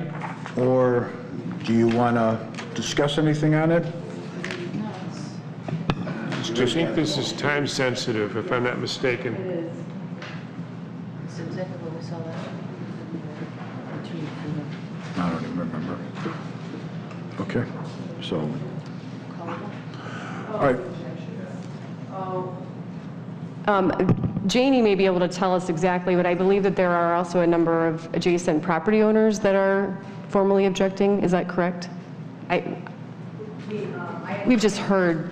Yeah, I understand at least one adjacent property owner. Is that what you wanted to mention? Yeah, I can speak to that if you'd like. So objection came from Larry, who is the owner of the property with the Amish furniture store and the he's also got the landscape business on there with the outdoor parking, outdoor storage yard for their landscaping stuff. So I do know Larry well. Actually, we looked at purchasing that property as it was for sale, and this is the area for this product. Unfortunately, we were not, so he knew what we were doing, not exactly 100%, as we can't, basically for, market reasons, we can't give up what we're building where, when, but essentially he was aware of a similar product that we're putting up. We ended up not purchasing that property from him. We walked away from the deal. He did come back to us a few months later offering the property again, so he was aware. However, we decided to attempt to purchase the property that was next door, and that's the one we're under contract on. So I can go into a lot of details about that objection, but the base of it is that he was willing to sell us the property to do what we were going to do. Unfortunately, we walked away from that deal, and so we expected an objection from him. Can I ask a question? Sure. Did you have the planning hearing last night? We did, yeah, so it did pass. It did pass? It did Okay. pass, correct, yes. Yeah, so I think for the board anywhere, or at least, let's just say the citizens of the village, aesthetics is a big one. So if you take a look at the facility aesthetics, I think page 6, you can kind of see that there, maybe in the last page, or third to last. So in any case, the aesthetics of the facility far exceed the standards that the village would have, both from landscaping and street view aesthetics of the buildings. To be quite frank, just the siding on the office is well over $100,000. And I assure you, I've never heard of a self-storage facility that has spent that type of money on siding alone. So it is a beautiful facility. In fact, when we built in Volo, we're set up a little bit on top of a hill. And one of the board members, the trustees there, once told me that she now refers to that as the trophy on top of the hill because it's so beautiful. We get a lot of calls to our facility and they lead with, "Are you that really nice place on Route 12?" And we always smile and say, "Absolutely, that's us. We know that's us because we're that beautiful facility on Route 12." So from an aesthetic standpoint, from the road, this is a beautiful facility. 159th Street is the high point and the whole property drops significantly towards the back. So you can't see anything from the road that's back there. That's done on purpose. And then also, as you can see on page 2, the diagram of the illustration of what it'll look like, we have every intention of keeping as much bordering trees as we can to block out the neighbors, so it's not seen from the neighbors. That's the same we've done in Volo. You can see that in the aerial view on that. So essentially blocked out from the sides, blocked out from the front, beautiful front. In the rear, we've got about 10 acres of wooded land. So this is the wooded land that abuts the Homer Glen property. Essentially, it's actually the forest preserve that it abuts by the creek. We have no intention of developing that forest preserve and would contact, that wooded area would contact the forest preserve about any interest they may have in that. Essentially, that'll be retained green space as far as we can tell forever, so. Is the Volo location your only location? It is, yeah. So Volo was our first location. This will be our second. And is that the one that's on the Correct. That's the one that's pictured there, and that's the one that we're carbon copying here. Essentially, we were using most of the same engineering, architecture, and all that we used there, and just transplanting it. Obviously, some changes for elevation and all that, because we must develop and grade the land that we have here. But this is what it will look like. Yep. Thank you. No problem.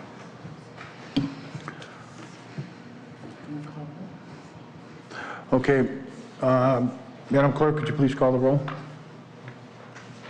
Trustee Fialko? Aye. Trustee Consolino? Aye. Trustee Reinders? No. Trustee Rogers? Aye. Trustee Pasmino?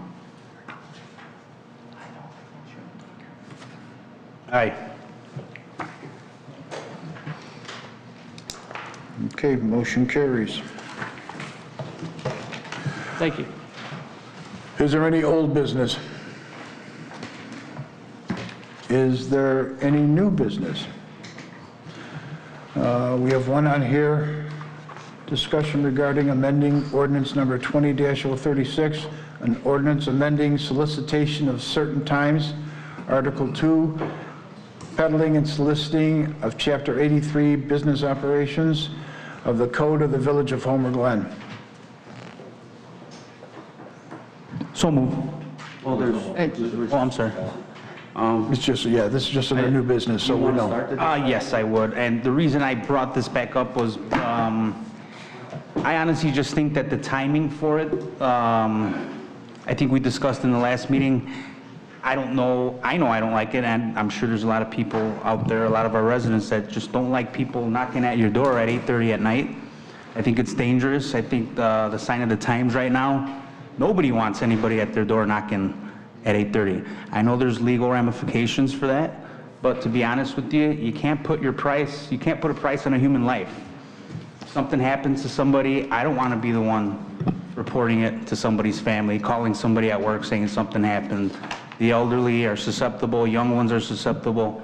I've just seen too many nasty things, and to be honest with you, if it comes to a lawsuit versus somebody's life or somebody's safety, I'm always going to side with safety first. So that's what I have on this. On August 26, 2020, what we're talking about is the ordinance that was changed on that date. It was number 4 on the agenda, Ordinance 20-036, amending the solicitation at certain times, Article 2, peddling and soliciting of Chapter 83, business operations of the Code of the Village of Homer Glen. When that was done, we had 4 people say yes and 3 people said no. At that time, the people that said no, the 2 that are here are Trustee Rogers and Trustee Pazmino. So I think it's valid to bring this back up. I know that freedom of speech has been talked about, but you know what? You have rights with your house. Freedom of speech ends at the sidewalk. It doesn't end at your front door. And then if we're saying it's freedom of speech, well, freedom of speech, if we're using that argument, you're telling me at 3 o'clock in the morning, somebody's got the right to come and knock on my door because they've got freedom of speech? No, freedom of speech with that type of operation with the business ends at your sidewalk. And then you have rights with your property too. So we're trying to correct this and make it so you don't have solicitors knocking on your door at 9 o'clock at night, which that's what it allows to right now. I believe it was changed from 5 to 9, correct? So that was changed from 5 o'clock till 9 o'clock. I don't know, in this discussion, this is what this is about. I don't know what we'd like to change it back to. Dusk, a certain time, or I was even thinking we could increase the fee for those solicitors to come out and knock on the door. But I don't want anybody to forget, in the meantime, while we're putting this together, this sticker right here is given free by the village. And if this sticker is on your house, on the front door, they are not supposed to knock on your door. They're supposed to bypass your resident and move on to whoever may not have this. So if you do not want somebody knocking on your door, that come to the village hall, get your free sticker, put it on your front door so it's viewable by the person that's doing the soliciting. In the meantime, I'm 100% for making this right. And however this board thinks would be the correct action, I'm willing to listen. I have a few suggestions. I'm sorry, go ahead. I was going to give you some insight into that, the date that, August 26th, when it was passed and the reasons behind it. But Well, I understand that the argument was, there was some case law that said, Supreme Court said, yeah, somebody could knock on your door at 8:59 at night, okay? The company that sued for freedom of speech won, while the residents lost, okay? So we're scared of that, I guess. We don't want to get sued. And I'm not sure, when was that case law, when did that happen? Okay, go ahead, back it up. The Supreme Court saying people can go up to this. Basically, there were a couple cases that are federal district court cases. One of them was in Watsika. You know the date? Remember the date? That was back in, I do, I have it pulled up right here. That was back in 86, though. 1986. Correct. Got it. The solicitation hours were exactly the same as the villages, 9 to 5. And in that situation, the federal court, the appellate court said, that is not narrowly tailored to meet the public interest.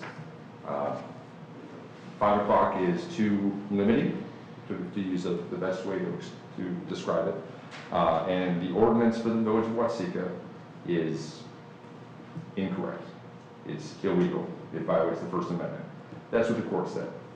Similarly, in 2014, there's a case, also federal district court, for our jurisdiction. This one was in Indiana, and in that one, their law said, the solicitation ordinance said, you can go till 9 o'clock or daylight ends, or basically dusk. Again, the court said, not having an exact time and also limiting, whichever is earlier, it said. That provided a problem because, again, it infringed upon freedom of speech. I agree with you that I don't like the idea of somebody coming to your door. But what spurred this and what brought this to a head was there was a company that wanted to solicit that came to the village, got their solicitor's license, and wasn't happy with the 5 o'clock. They talked about it, they objected, and one of the things they pointed out was they've been in this situation before. They've sued those villages or cities, and they've won based on these cases. And then the Wasika case was right on point. It's the exact same powers that the village had. Have you followed any of their lawsuits to see what they ended up with in the settlement? Well, they made the claim, you know, that company made the claim that was here. Did you follow up on any of their suits to see what the results were from their suits? Well, correct, yeah. There was one, in fact, in Colorado that they sued, and they won. I don't remember what was. I don't recall that. I don't recall that. Okay. But regardless, the point was, there's a case that said 9 to 5, limiting it to 9 to 5. Federal appellate court said that is unreasonable and it's improper. Okay. So I mean, yes, you can tinker with it, you can change it, but the case law, and I don't know, Mr. Horvath probably has some additional cases but I think that the limitation here is they look at it as freedom of speech, and you said it ends at the sidewalk. Yes, you as a resident can say, I don't want solicitors, you put the sticker on the door, you have that right. But if there's no sticker on the door, the courts have said, I have the freedom of speech, whether it's a charity, political, whatever it is, I'm going door to door. I have the right, under freedom of speech, to approach that house and talk to them. And if you want to limit that in some way, it's a narrowly tailored, it's a very, very strict test as to what you can do to restrict that freedom of speech. So these courts have said 5 o'clock doesn't do it, daylight ending doesn't do it. Those are not narrowly tailored because they've said, where's the evidence that there's a problem here? Okay, I understand. Is there evidence of more criminal activity because you're letting people solicit after 5 o'clock or after dusk? That kind of thing. The courts have said, you haven't shown us any evidence that there's a problem that you would have to, that you're restricting this freedom of speech. So that's where we're coming. In that conversation, I understand freedom of speech has been said a lot, and you said the courts kind of mentioned it, but didn't really address it. Well, no, they didn't do it. They mentioned it. Freedom of speech is the overriding factor here. They said, okay, you as a solicitor have the freedom of speech to approach someone's house and speak with them. Where does the right of the homeowner begin and end then? The right of the homeowner begins and ends with the homeowner, all right? First of all, with the sticker. I won't say that Mr. Hanson and I agree on everything, but on this one, I agree 100%. In this circuit of the federal circuits, it has been the law, as expressed by the courts, since 1980, that 9 o'clock is about as far as you're going to be able to go in 9 p.m. in restricting solicitation. The courts have also, there was a recent decision, a Supreme Court decision involving the village of Schaumburg, okay, where this is the United States Supreme Court. And the idea is that you have to come up with the least restrictive means if you're going to restrict solicitation at the door at all.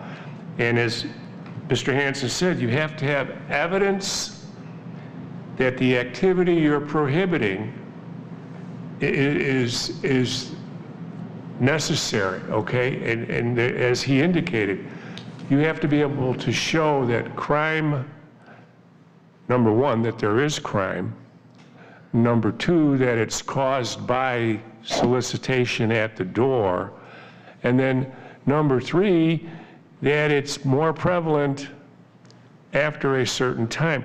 The courts are very, very protective of the First Amendment.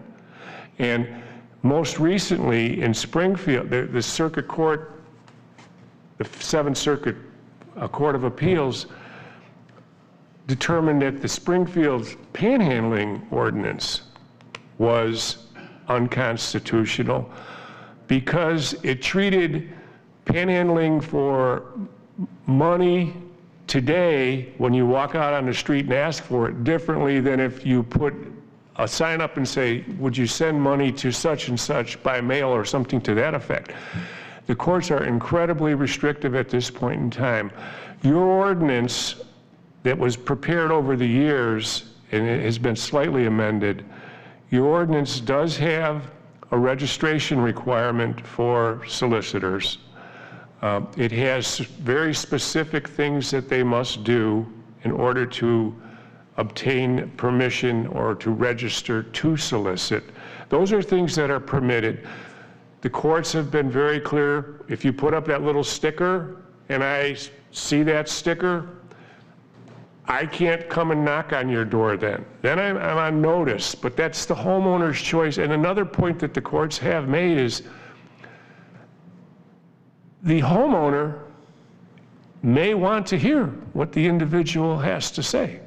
And communities and community boards are allowed to an extent to protect residents in the community, but you can't overprotect. And that's why they've drawn the line at this point in time at 9 o'clock. One of the cases involved in the Seventh Circuit here, which I think 26 communities were sued. It was the Citizens for a Better Environment suing Olympia Fields and 25 other communities. It didn't involve the solicitation of money per se. They came to the door to tell people about whatever their purpose was in terms of protecting the environment. And they said if they were successful at all, the hours where they were most successful was between 8 o'clock and 9 o'clock, and they proved that. And the court said the communities, 26 of them, the ones that still stood up and fought, said, you have proved nothing other than that you've passed an ordinance. You have no proof of any of the things that we want you to be able to show us. The big, trustee, the big hit isn't necessarily in damages that get paid to the organization that may file the suit or the individual who may say, I have a right to be at that doorstep.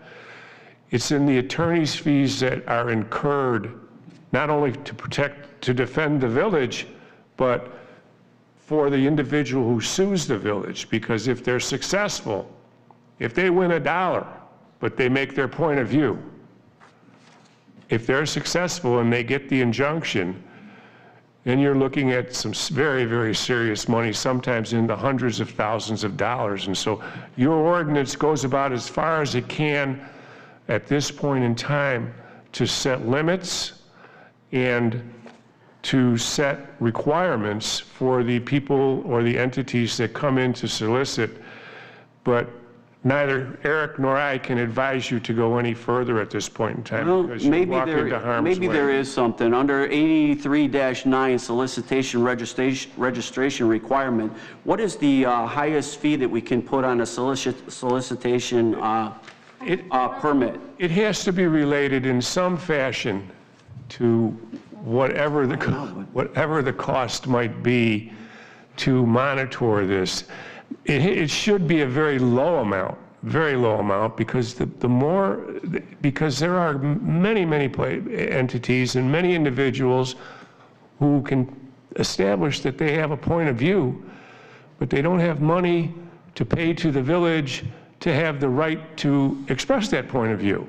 So you can't use money or the cost of a license or a registration as a deterrent to the exercise of speech. Well, right now, I believe it's $500, correct? I don't know what the fee is, but what is the fee to do it right now? Because I have not looked into that part of it at all. Does anybody know what the fee is for the solicitation registration that's required? The ordinance just says that the fee will be pursuant to an amount set in Chapter 114, Article 2 of your code. I didn't look at Well, aside from the fee, so assuming, because I'll be honest with you, lately I've been doing a lot of gardening and planting, and you got a lot of people come up, they don't have anything on them. And I think that's where we should, okay, assuming we can't change the time, because if they're up to me, I think 8 o'clock would be reasonable, or 7, but you're saying the courts are going to rule on their favor. That's fine, it is what it is. Courts have been consistent. I get it. But let's make it so that they follow the rules. You shouldn't be at my doorstep unless you have a permit. And if you violate that, you should be fined severely. In my opinion, $500 is not enough. You have these people walking up to you, and they have absolutely nothing on them. You know, most people won't say anything. It is $100 at this point in time, which I believe is probably... 100 is the permit fee? Is the fee with no more than $500? I don't think that at this point in time that path is the correct one for you to go down. For the violation? No, this is to get the permit. No, I'm speaking of if you show up at a doorstop, if you show up at somebody's door and you're peddling and you don't have a permit, you should have a violation, you should get fined. If you are ticketed, that's what I understand that your building commissioner does at this point, is he issues a ticket for an appearance in the administrative hearing court, okay? Gotcha. So right now, if they violate, it's $500 per offense, correct? That may well be. I don't have that part of the ordinance in front of me, Trustee. Well, maybe that's something that we should look at, which is why we brought it here, and it wasn't under legislative action items. We're kind of working on it. I think this needs to be tweaked because, you know, the courts aren't living in our houses. They don't know what's going on. They're not watching our children. They don't care.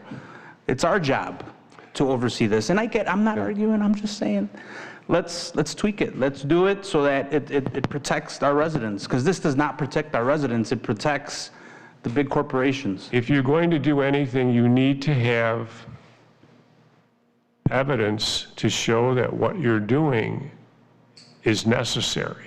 I think we're both emphasizing that to you, so we can look at it, but I mean, there have been a number of United States Supreme Court decisions that have said, okay, you can require registration as long as you don't eliminate the ability of the solicitor to speak or to conduct their business. You can put your sticker up, and then that should act as a deterrent, and that person should not pursue by knocking on the door or ringing the bell. You can limit times, but those times have to be realistic so that the person bringing the message has an opportunity to deliver the message. I didn't pick 9 o'clock.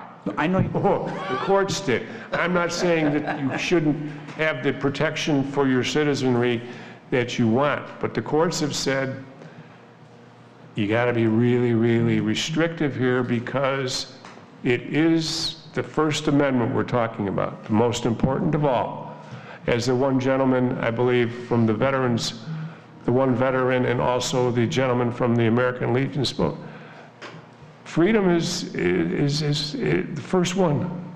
Freedom to speak, freedom to deliver your ideas, freedom to knock on a door, all right? Those are all important. So when you restrict them, you need to have a real compelling interest in doing so. So we can look at it, Garrick and I can look at it together and see if we can do anything more than what you're already doing, other than encourage more enforcement if it's made known that someone is out there that's soliciting, or if it's made known that the fraudster, so to speak, is knocking on the doors. But that I think is the best we'll be able to do, because you have a pretty good ordinance here. You know, there are some things in this ordinance that a sharp-eyed First Amendment lawyer would say, okay, I want to take a look at that. So you got to be really careful here and going much further than what you have, okay? Your current penalty is not less than $100, not more than $1,000 for each offense, or for each violation. So that way, for example, if you had a peddler that did, or a solicitor that did not get his registration, his or her registration, and they hit 5, 6 houses, each of those technically could be a violation. That's going to be up to the court when you get to that point. But between $100 and $1,000 is the current fine.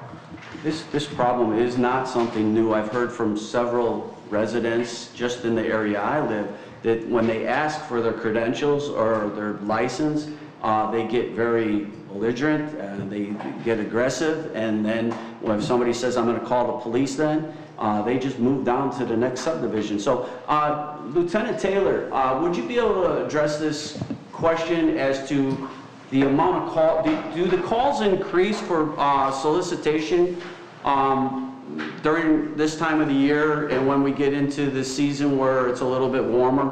And how are those calls usually handled? And would the recommendation be if someone's got a house or at their residence where they're having this problem, should they call 911 or the non-emergency number to address the issue if they run into this situation? Solicitation is up this time of year. Most of the calls we get are because they don't show the permit, and then we show up and then they do show the permit. So we inform them that if a citizen asks, you have to show the permit. Solicitation is up in spring and summer for sure. It will be through the fall.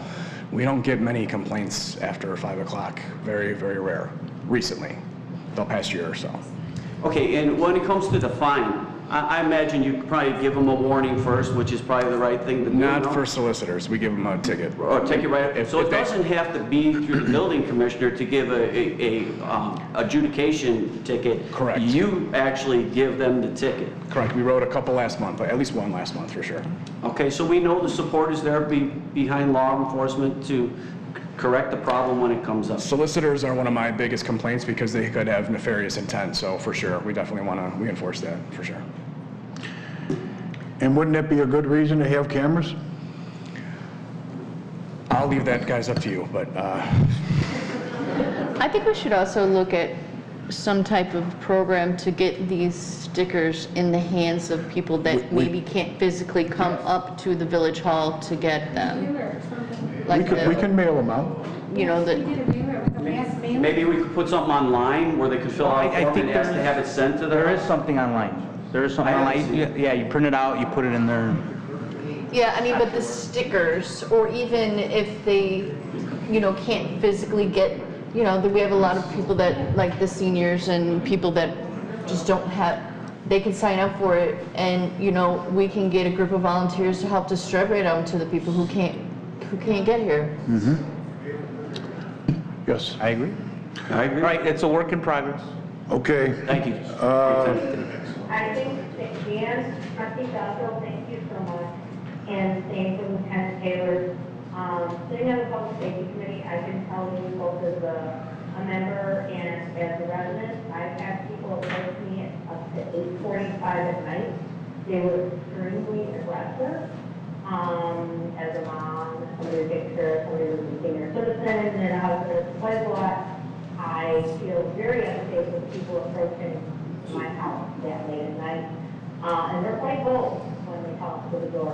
So I wanted to let you guys, Carrie and Eric both, please, as our village attorney, whatever you can do to assist us in shoring up this ordinance, and staying still like the law, on what we can do to prevent people from abusing this, would be greatly appreciated. I don't think that the fines are enough, and I also think that our fines should be bigger and more bold.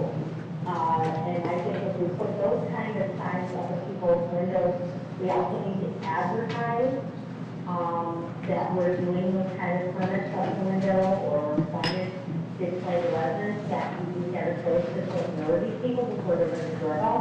That would be great. There's too many things that have changed in the past couple of years and crime increase. I think this would be a great step to kind of adapt a little bit. So thank you so much for both attorneys for looking into this and seeing what else we can do. Thank you. So in the end, our idea is to protect the community and protect the First Amendment rights. So however we can shore this up, like Trustee Castellino just said, I'd like to see us tighten this up a little bit to make it have a little more bite than what it's got now. If you can put those suggestions out there, if we can't, if you look at it collectively and you don't think that there's anything we can do with it, then let us know that too. Okay. Next.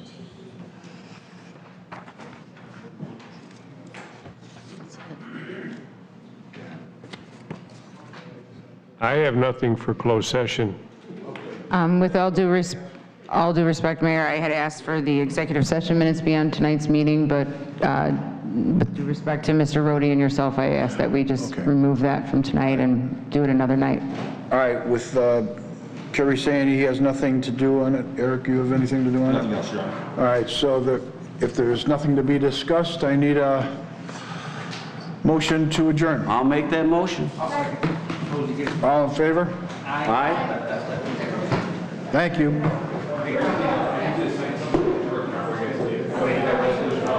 I wish they would have done it.